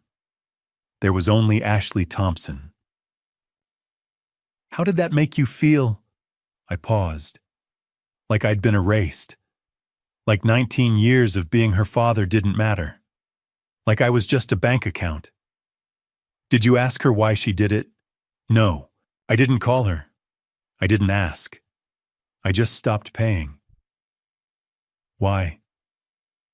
Because I realized something, I said. I'd been paying for a connection I didn't have. I'd been trying to buy her love with money, and it wasn't working. She didn't want to be my daughter. She wanted to be Andrew's, so I let her be. Paul nodded. No further questions. Jonathan Pierce stood. He walked toward me slowly, deliberately. Mr. Lawson, he said, isn't this really about control? No. You wanted to punish Ashley for choosing her stepfather over you. No, I said again. This is about respect. Ashley chose Andrew. That's her right. But I don't have to fund that choice. She's 19 years old. She's still a child. She's an adult, I said. Old enough to change her name legally. Old enough to make decisions. And she made hers. But she was manipulated by her mother. You heard Ms. Thompson's testimony. Karen pressured her. I did hear that, I said. And I also heard Ashley testify that she knew the truth in February, 1 month before this lawsuit. She knew her mother had lied. She knew the name change wasn't necessary, and she didn't tell me. She just kept taking my money. Jonathan paused. Do you love your daughter, Mr. Lawson? I looked at Ashley again. She was still crying. I love Ashley Lawson, I said quietly. I don't know who Ashley Thompson is. Jonathan stared at me for a moment. Then he said, no further questions. I stepped down. Paul stood again. Your Honor, I'd like to present Exhibit B, a comprehensive financial record of Mr. Lawson's expenditures on Ashley's behalf. He pulled up a spreadsheet on the courtroom screen. It was everything we'd compiled over the past 2 weeks. Every payment, every receipt, every transaction. Child support. 2011 to 2023, $561,600. Jesuit high school tuition. 2014 to 2021, $70,200. Parsons tuition plus housing, 2021 to 2023, $117,000. Sweet 16 party, 2020, $77,500. Miscellaneous gifts, camps lessons, $50,000. Total $876,300. Paul let the numbers speak for themselves. Then he said, Your Honor, Mr. Lawson has supported his daughter financially for 19 years. He's never missed a payment. He's never asked for anything in return. But in all that time, not once did Ashley say thank you. Not once did she acknowledge what he was doing for her. And in the last 2 years, she stopped calling him Dad. She started calling Andrew her father. She posted photos with Andrew on Instagram, tagged him, thanked him. Scott Lawson wasn't even mentioned. He turned to face Karen and Ashley. And when Mr. Lawson discovered that Ashley had legally erased his name, replaced Lawson with Thompson, he made a decision. He decided he was done being a wallet. He decided he was done funding a relationship that didn't exist. Paul turned back to the judge. Oregon law is clear. Parental support after age 18 is voluntary. Ashley Thompson is a legal adult. She made a choice. Mr. Lawson made one too. Judge Sullivan took off her reading glasses. She looked at me, then at Ashley, then at Karen. "I've reviewed the evidence," she said, "and I've heard the testimonies. This is a difficult case. There's no question that Mr. Lawson's decision to stop financial support was abrupt. It caused hardship for Ashley. But the law is clear." She looked at Jonathan Pierce. "Oregon does not mandate parental support for adult children pursuing higher education. Child support ends at 18. Any financial support beyond that is voluntary." She turned to me. "Mr. Lawson has no legal obligation to continue paying for Ashley's education or living expenses. Ashley Thompson, and I use that name deliberately, is a 19-year-old legal adult who made a deliberate choice to change her identity. Mr. Lawson is entitled to respond to that choice." She looked at Ashley. "You made a decision, Ms. Thompson, and decisions have consequences." She picked up her gavel. "The motion is denied. Mr. Lawson is not required to make any retroactive payments. He has no ongoing financial obligation to the plaintiff. This case is dismissed." Karen let out a choked sound. Ashley buried her face in her hands. Then Andrew stood up from the back row. "Your Honor," he said, his voice loud, "if I may, I'll take care of it. I'll handle Ashley's expenses. Tuition, rent, everything. You have my word." Judge Sullivan looked at him for a moment. Then she nodded. "Very well, Mr. Thompson. Then we're adjourned." She struck the gavel. The courtroom erupted. Karen was on her feet, arguing with Jonathan Pierce. Ashley was sobbing. Andrew walked over to them, putting a hand on Ashley's shoulder. Paul turned to me. "You okay?" I nodded. I couldn't speak. We walked out of that courtroom together. Outside, the hallway was empty. I leaned against the wall, closed my eyes. "You did good," Paul said. "I don't feel good," I said. "You will," he said. "Give it time." But I didn't know if that was true. I'd won. But I didn't feel like I'd won anything. For 2 months, Andrew kept his word. He paid Ashley's rent in March. He paid it in April, $5,000 each month, tuition, housing, living expenses. I learned this later from Tyler, who heard it from a mutual friend in their Lake Oswego neighborhood. I wasn't involved. I didn't ask. But the story found its way back to me anyway. In March 2023, after the trial, Andrew had stood in that courtroom and made a promise. He'd looked Judge Sullivan in the eye and said he would take care of everything, and for 60 days he did. Then May came, and the money stopped. Ashley called Karen. Karen called Andrew. Andrew didn't answer. His phone went straight to voicemail. The first week of May passed, then the second. By the third week, Ashley's landlord in Manhattan sent a warning rent was overdue. If it wasn't paid by June 1st, eviction proceedings would begin. Karen panicked. She called Andrew's office. The receptionist said he wasn't available. She called his cell again. Nothing. She drove to the Lake Oswego house, the $1.4 million house they'd bought together in 2013, and found his car gone. The garage was empty. The lights were off. That's when she started digging. Andrew Thompson had built his life on appearances. 5 successful restaurant franchises across the Portland metro area, a reputation as a savvy businessman, a big house, a new SUV every 2 years. He'd funded Ashley's lifestyle for years or so, it seemed. But the truth, as Karen discovered in May 2023, was far uglier. Between 2020 and 2022, Andrew had expanded too fast. He'd opened 5 locations in 2 years, riding the post-pandemic dining boom. He'd taken out loans. He'd leveraged the Lake Oswego house. He'd assumed the momentum would last forever. It didn't. By 2022, inflation hit. Food costs spiked. Labor costs rose. Customers tightened their budgets. 3 of Andrew's 5 restaurants started losing money. He kept them open anyway, pouring cash into failing locations, convinced he could turn things around. He couldn't. In January 2023, 1 location closed. In March, another. By May, a 3rd was shuttered. The bank called. The debt leveraged against the house, against the business, against everything came due. Andrew owed over $800,000. He had no way to pay it.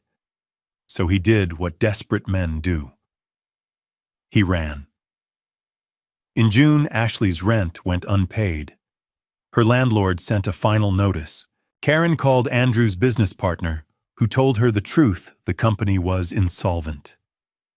The remaining 2 restaurants were being sold to cover debts. Andrew had stopped answering calls from anyone. Karen searched the house. She went through his office. She opened drawers, checked files, looked for anything that might explain where he'd gone. And that's when she found the bank statements. Transfers, dozens of them, small amounts. At first, $2,000 here, $3,000 there, moved from their joint account into a separate account she'd never seen before. The transfers had started in February 2023, right after the trial. Over 4 months, Andrew had quietly moved more than $40,000. Karen grabbed his laptop. It was still logged in. She opened his email. Nothing. Then she opened his text messages. And there it was, a thread labeled M. The messages went back 6 months.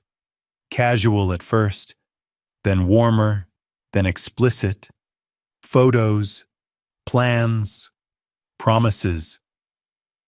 M was Melissa Clark, a woman in Seattle. A woman Andrew had been seeing since late 2022.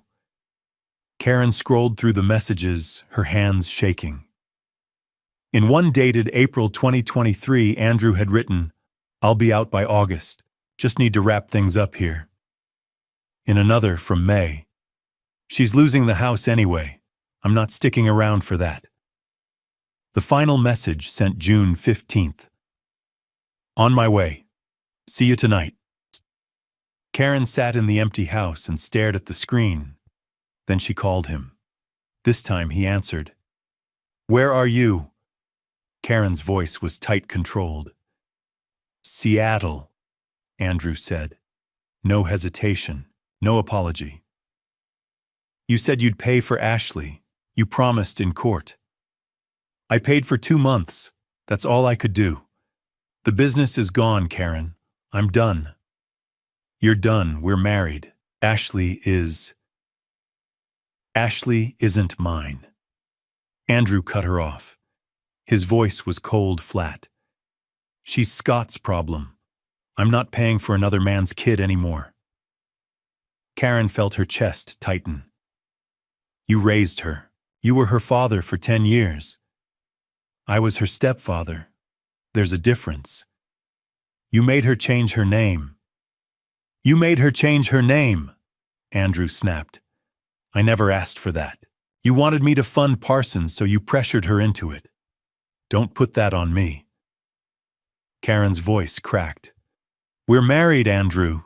He laughed, a short, bitter sound. "We got married for the tax break, Karen. You were convenient. Now you're expensive. I'm out." There was a pause.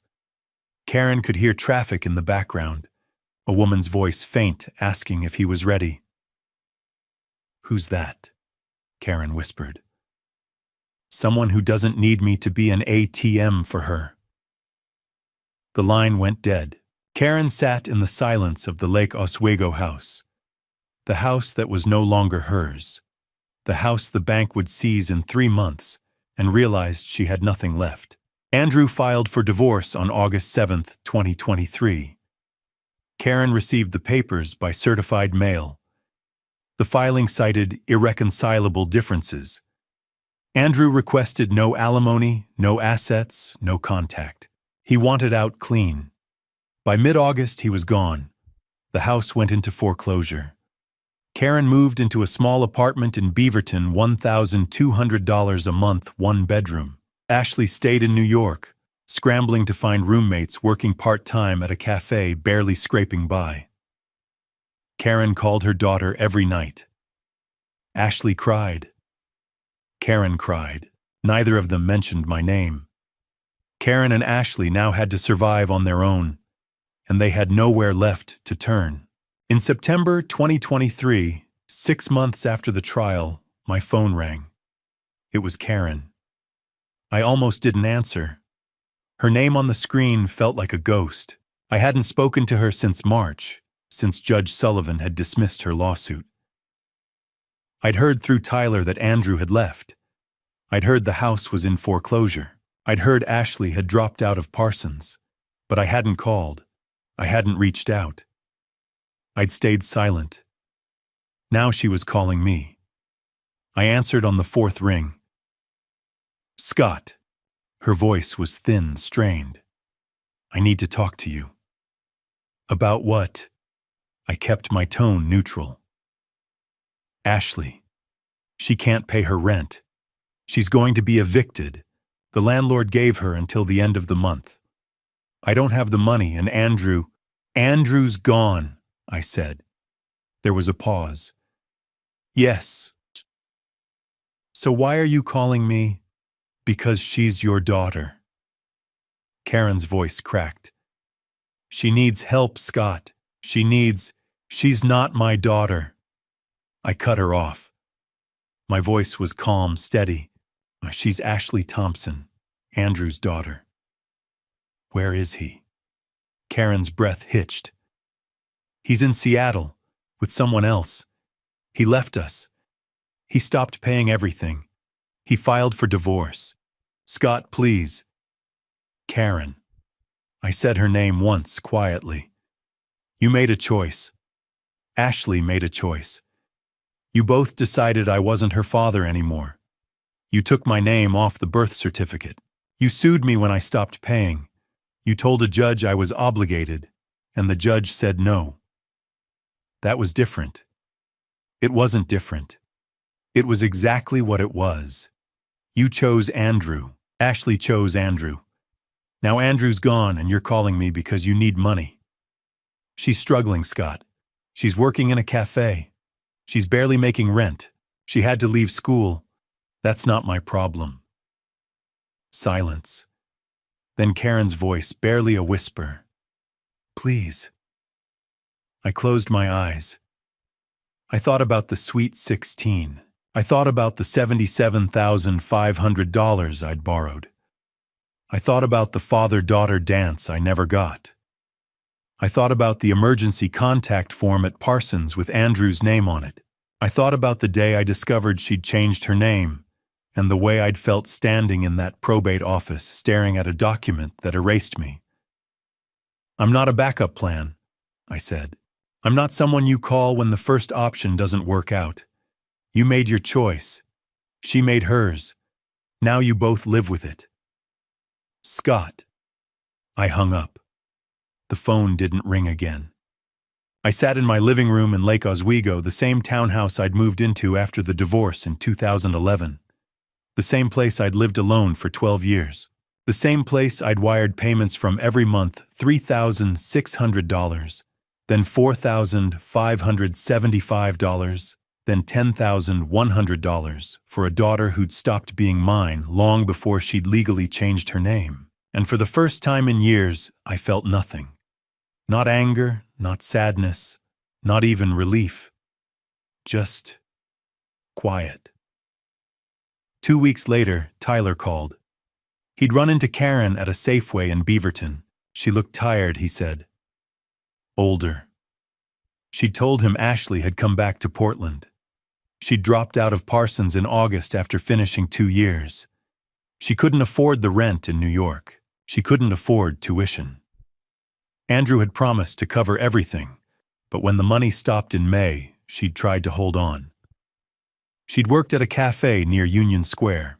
She'd picked up shifts at a bookstore, but it wasn't enough. By August, she'd given up. She'd packed her things, left the Manhattan apartment, and flown home to Portland. She moved into Karen's new place, a small one-bedroom apartment in Beaverton, $100 a month. Karen had rented it after the Lake Oswego house went into foreclosure. The bank had seized it in July. Karen got nothing from the sale. Andrew had leveraged the house for his failing restaurants, and when the debt came due, the equity evaporated. Karen sold what she could: furniture, jewelry. She went back to teaching part-time at a Title I elementary school in Hillsborough. $28 an hour, 20 hours a week. It was enough to cover rent, utilities, groceries. Barely. Ashley got a job at Nordstrom in downtown Portland. Sales associate. She worked the floor folding clothes, helping customers, ringing up purchases. It wasn't Parsons. It wasn't fashion design. It wasn't the dream she'd posted about on Instagram 2 years earlier. It was survival. Tyler said Ashley looked different, quieter. She didn't smile much. She didn't talk about New York. When people asked about school, she said she was taking a break. Karen never mentioned my name, Tyler said. And Ashley never asked about me. I thanked Tyler for the update. I didn't ask for more. I heard they moved to Beaverton. I didn't reach out. For me, it was over. For the first time in 19 years, I had money left over at the end of the month. It was a strange feeling. I'd open my bank account on the 1st of October, then again on the 31st, and the balance would be higher. Not by a little, by a lot. I wasn't wiring $6,500 to Parsons. I wasn't transferring $1,500 for Manhattan rent. I wasn't covering $2,100 in miscellaneous expenses that never seemed to end. I was just living. My net income as VP of Commercial Banking at Truist was roughly $12,000 a month after taxes. My living expenses mortgage on the Lake Oswego townhouse paid off in 2018 utilities. Groceries, insurance, gas ran about $2,000 a month. For 19 years, the remaining $10,000 had gone straight to Ashley. Every dollar. Every month. Now it stayed with me. By late 2023, I'd finished paying off the Sweet 16 loan. That final $500 payment in July had felt like cutting a chain. I sat in my living room after I'd hit confirm on the bank transfer, and I realized I was done. No more child support. No more tuition. No more loans. No more debt tied to a daughter who'd legally removed my name. I was free. In November, I flew to Costa Rica, 10 days, solo. I stayed in a small beach town on the Pacific coast, rented a surfboard I barely knew how to use, ate fresh fish every night, and watched the sunset from a hammock. I didn't check my phone. I didn't think about work. I didn't think about Ashley. I just existed. When I got back, I bought a new car. A 2024 Honda Accord. Nothing flashy, but it was mine and I paid cash. I traded in my old 2015 Camry and drove off the lot with zero financing, zero debt. It felt absurd. I was 50 years old, and this was the first time in 2 decades I'd bought something for myself without calculating how it would affect Ashley's expenses. I upgraded my apartment. New couch, new TV. I hired someone to repaint the living room. I bought art, actual art, not posters, and hung it on the walls. Small things, but they mattered. For the first time since 1999, I felt like I was living in my own life. Then, in December 2023, Tyler invited me to a holiday barbecue at his house in West Lynn. I almost didn't go. Social events had always felt like obligations. Small talk, forced smiles, people asking about my daughter. But Tyler insisted. "You need to get out," he'd said. "You've been a ghost for 2 years." So I went. That's where I met Diane Foster. She was standing near the grill laughing at something Tyler's wife had said. She had dark hair pulled back in a loose ponytail, a navy sweater, jeans. She looked easy, comfortable, not trying too hard, not performing. Tyler introduced us. Scott, this is Diane. Diane Scott. Diane's a marketing director at Intel. Scott's in banking. You two can talk about boring adult things. Diane smiled. I promise my job's not that boring. Neither is mine, I said. Most days. We talked for 2 hours, about work, sure, but also about travel, books, the best coffee shops in Portland. She'd been to Costa Rica 3 times. She loved Manuel Antonio. I told her I'd just been there. She asked where I stayed. I told her. She laughed and said she'd stayed at the same place 2 years earlier. It felt easy. Before I left, she gave me her number. If you ever want to grab coffee and compare Costa Rica notes, she said. I texted her the next day. We met for coffee the following week. Then dinner. Then a hike at Silver Falls. On our 3rd date over dinner at a small Italian place in Lake Oswego, I told her everything. About Karen. About Ashley. About the name changed the lawsuit, the $876,000. I told her about the Sweet 16, the father-daughter dance. I never got the emergency contact form with Andrew's name. I told her about Karen's phone call in September and how I'd said no. I expected judgment, or pity, or advice I didn't ask for. Instead, Diane put down her wine glass and looked at me. You did the right thing, she said. I blinked. Most people don't see it that way. Most people enable the people they love, she said. They call it loyalty. But love without boundaries isn't love. It's enabling, and you can't enable someone into being a decent person.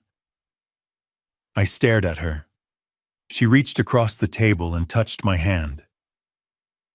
You didn't abandon your daughter, Scott. She abandoned you, and you finally let her go. That was the moment I knew. In January 2024, Diane and I made it official. She didn't need me to rescue her. She didn't need me to fund her life. She had her own career, her own home, her own savings. She didn't want a provider. She wanted a partner. And for the first time in my life, I understood the difference. I'd spent so many years focused on being needed that I'd forgotten what it felt like to be loved. By March 2024, I was happier than I'd been in decades. Then the letter arrived. The envelope was handwritten. Return address, Beaverton, Oregon. I almost threw it away. It arrived on a Tuesday in mid-March 2024. I'd just gotten home from work when I saw it in the mail stack. Thin white, my name in careful blue cursive. No return name, just a Beaverton address I didn't recognize. But I knew the handwriting. I'd seen it on birthday cards when Ashley was 10 on thank you notes after Christmas. I stared at it for a full minute. Then I set it on the counter and walked away. I made dinner, watched TV, did everything I could to ignore the envelope sitting there like a small bomb. Finally, around 9 o'clock, I opened it. Inside was a single handwritten page. Dear Dad, I don't know if you'll read this, but I needed to write it anyway. I'm sorry. I know that doesn't fix anything. But I need you to know I understand now. I understand what I took from you. When Mom asked me to change my name in January 2023, she told me it was the only way Andrew would pay for Parsons. She said you'd never know.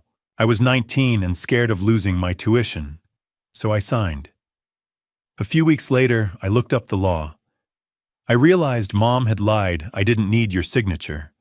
I was legally an adult, and I'd already done it. I knew it was wrong. I knew you'd find out. But I didn't call you. I kept taking your money every month and said nothing. I chose the money. I've been working at Nordstrom in Portland for almost a year now. I dropped out of Parsons in August 2023. I live with Mom in Beaverton. I make $19 an hour folding clothes and helping customers. It's not what I thought my life would be. But it's teaching me things Parsons never did. I've learned what it feels like to earn something, to pay rent, buy groceries, budget for gas. I've learned that money doesn't just appear. Someone has to work for it. For 19 years, that someone was you. I don't expect you to forgive me. I understand if you never want to see me, but I needed you to know I'm sorry. And I'm trying to be better. Ashley. I read the letter 3 times. The first time I felt anger, the same cold fury I'd felt in the probate office a year earlier. She knew in February and said nothing. The second time I felt sadness for the scared 19-year-old who'd been manipulated, for the choices made out of fear. The third time I just felt tired. I called Diane. She came over an hour later. I handed her the letter without speaking. She read it, then looked at me. "What do you want to do?" she asked. "I don't know if I can go back to being her father." Diane nodded. "You don't have to, but you can decide if you want to forgive her." "What's the difference?" "Forgiveness is for you," she said. "Not for her. You forgive so you can let go." I thought about that for 2 weeks. Finally, in early April, I texted the number Ashley had included. "I'll meet you. Laurelhurst Park. Saturday at 2 p.m. She replied instantly, "I'll be there. Thank you." Laurelhurst Park sits in southeast Portland trees, walking paths, a small pond. I arrived 15 minutes early and sat on a bench near the water. Ashley arrived exactly at 2. She looked older. Hair shorter, pulled back. Jeans Nordstrom name tag still clipped to her jacket. Nervous. She sat down, leaving space between us. "Thank you for coming," she said. I nodded. "I read your letter." I meant every word. I looked at her, really looked. She had my mother's eyes. Ruth's green-gray eyes. "I forgive you," I said. Her breath caught. "You do. Not for you, for me. I can't carry that anger forever." She nodded, tears filling her eyes. "But that doesn't mean we go back to how things were," I continued. "I'm not your ATM. I'm not your backup plan. I won't start paying for things again." "I'm not asking you to," she said quickly. "I don't want your money. I just wanted you to know I'm sorry. I'm glad you're working, but you need to do this on your own now." "I understand." We sat in silence. A jogger passed. A couple walked their dog. "Does this mean we can talk again?" "Sometimes." I thought about it. "Maybe, someday, but not now." She nodded. "Okay." I stood. She stood too.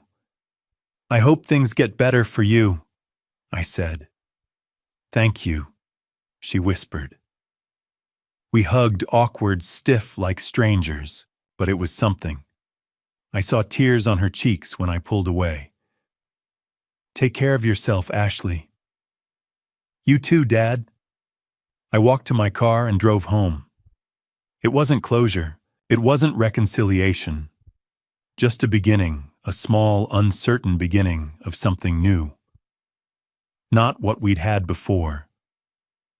But maybe someday, something better. It's February 2026. I'm 53 years old, and I'm free. I wake up in my Lake Oswego townhouse, the same 3-bedroom place I bought after my divorce in 2011, and the first thing I see is Diane still asleep beside me. She moved in last June. We'd been dating for a year and a half, and one night over dinner she'd said, "Why are we pretending we don't want to live together?" So we stopped pretending. Her things are everywhere now. Her books on the shelf, her coffee mug in the cabinet, her running shoes by the door. And I love it. For the first time in my life, I'm sharing a space with someone who doesn't need me to fund her existence. She pays half the utilities. She cooks dinner 3 nights a week. We split the grocery bill. We're partners. This spring, we're going to Italy. 2 weeks. Rome, Florence, the Amalfi Coast.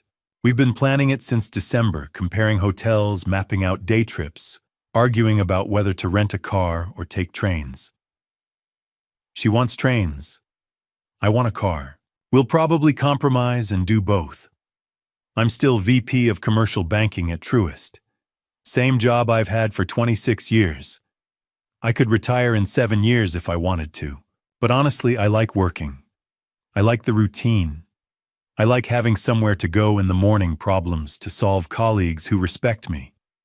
And for the first time in decades, my paycheck is mine. I don't wire $6,500 to Parsons every month. I don't transfer $1,500 for Manhattan rent. I don't cover $2,100 in miscellaneous expenses. I don't pay $3,600 in child support. My money stays in my account. I save it. I invest it.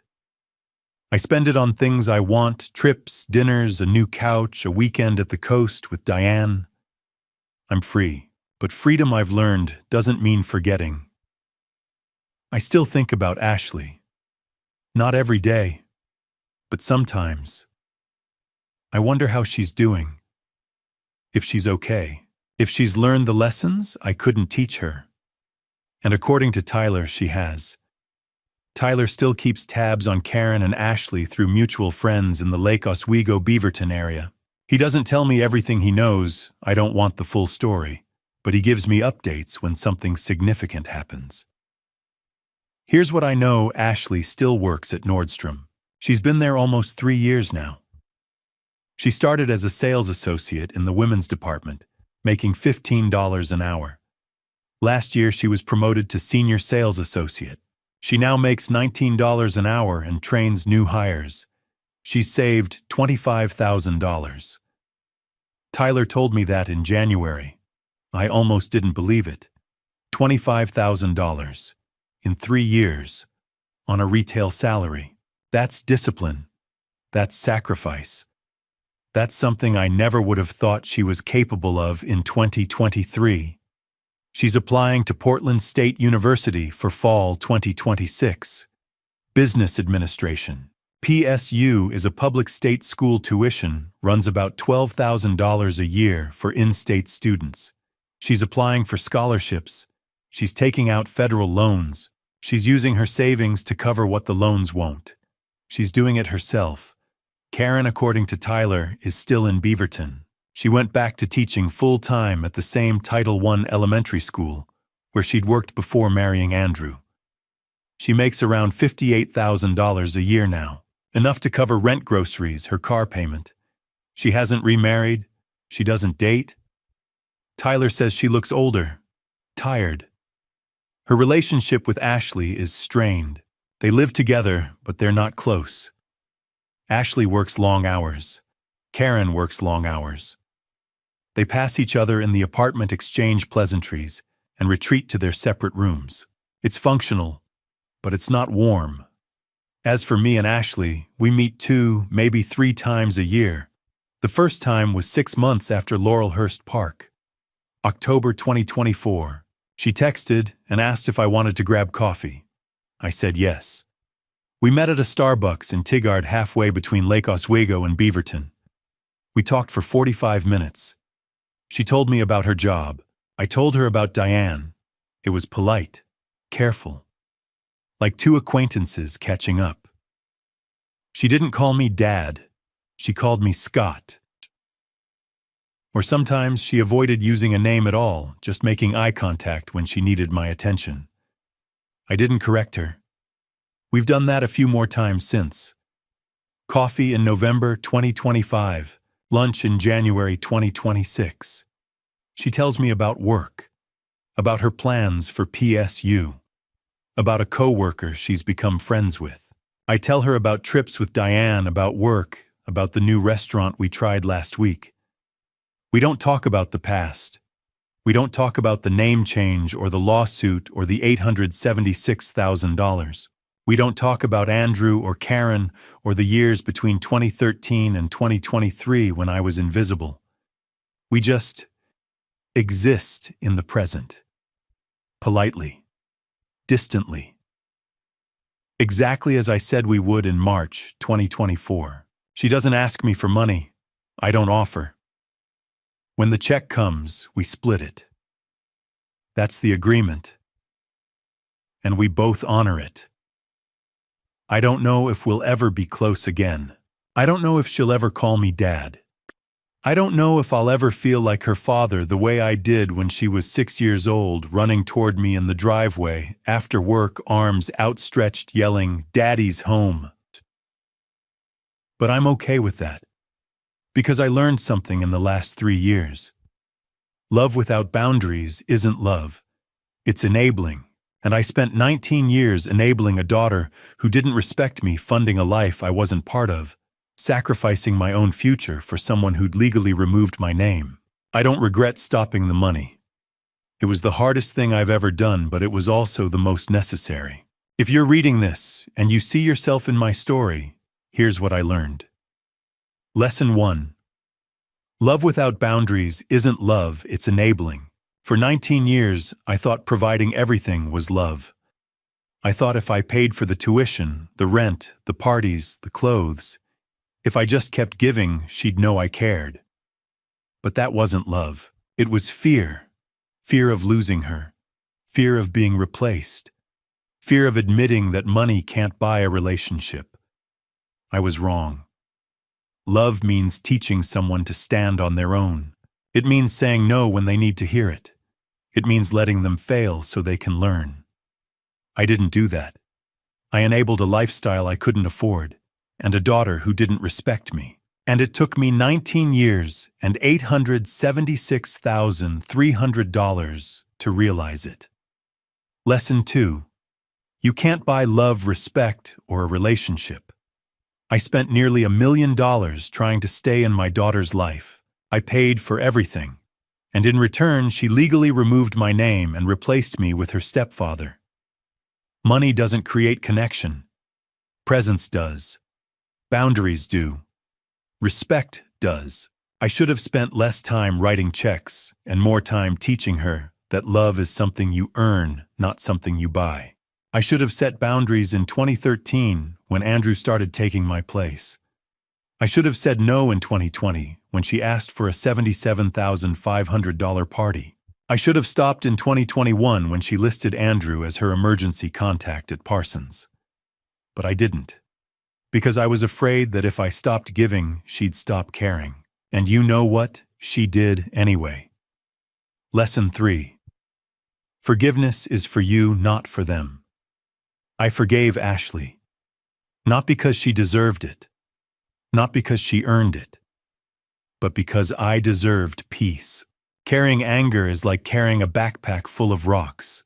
It weighs you down. It exhausts you. It keeps you trapped in the past. Forgiveness doesn't mean forgetting. It doesn't mean reconciliation. It just means you're done carrying the weight. I let go.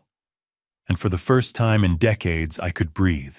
If you're a parent in your 40s, 50s, or 60s, and you're reading this because you're funding an adult child who doesn't respect you, listen to me, stop. If you're paying for their rent, their car, their lifestyle, and they don't call unless they need money, stop. If they've chosen someone else to be their parent, but still expect you to be their ATM, stop. If you're afraid that cutting them off means losing them, you've already lost them. The question is, are you going to keep paying for the illusion, or are you going to reclaim your life? Here's my advice. Teach your children that love is earned, not bought.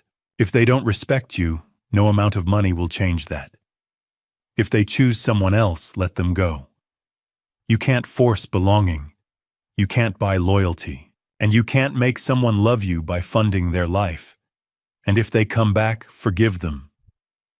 For your sake, not theirs. But don't forget, boundaries aren't walls, they're guidelines. And if someone can't respect your boundaries, they don't respect you. So I'll ask you, what would you do in my situation? Would you have kept paying? Would you have cut her off sooner? Would you have responded to the letter? Leave a comment below. Tell me your story. Have you had to choose between love and boundaries? Have you been used by someone you loved? How did you handle it? And if this resonated with you, if you saw yourself in my story, subscribe. Let's support each other. Let's learn from each other. Let's stop enabling and start empowering. Because here's the truth, now I'm free. And she's learning how to be. That's all I ever wanted. Looking back, I spent 19 years trying to buy something. Money can't purchase love, respect, and a genuine relationship. Family betrayal came from the people I trusted most. My ex-wife who manipulated our daughter, and that daughter who chose financial comfort over her own father. But the deepest family betrayal was the one I inflicted on myself, enabling toxic behavior, because I was too afraid to set boundaries. Don't be like me. Don't mistake endless giving for love. Don't fund a life you're not part of. Don't wait 19 years and $876,300 to realize that respect must be earned, not bought. Here's what I learned. Love without boundaries isn't love, it's enabling. You can't force someone to value you by opening your wallet. And forgiveness doesn't mean reconciliation. It means freeing yourself from the weight of anger. If you're reading this and funding an adult child who treats you like an ATM, stop now. If they've chosen someone else but still expect your money, let them go. You're not abandoning them, you're teaching them accountability. And if they come back someday, forgive them for your peace, but remember the lesson. Grandpa stories taught me that integrity matters more than comfort. My grandfather once told me, "A man who stands for nothing will fall for anything." Those grandpa stories about hard work and self-respect stuck with me even when I ignored them for too long. I still remember those grandpa stories around the dinner table teaching me that real love means holding people accountable, not rescuing them from consequences. God gave us free will, and sometimes that means watching people we love make terrible choices. I prayed for wisdom, and He showed me that loving someone doesn't mean funding their dysfunction. Faith taught me to forgive, but wisdom taught me when to walk away. Now I'm free. And Ashley's learning to be. That's all I ever wanted. Thank you for walking this journey with me to the very end. Drop a comment and share your thoughts. What would you have done if you found yourself in Scott's impossible situation? I genuinely want to hear your perspective. If this story resonated with you emotionally, please consider subscribing so you won't miss upcoming videos. A quick note. While inspired by real-life dynamics and social themes around family betrayal and parental boundaries, certain elements have been dramatized for storytelling purposes. If this content doesn't align with your preferences, feel free to explore other videos that might suit you better.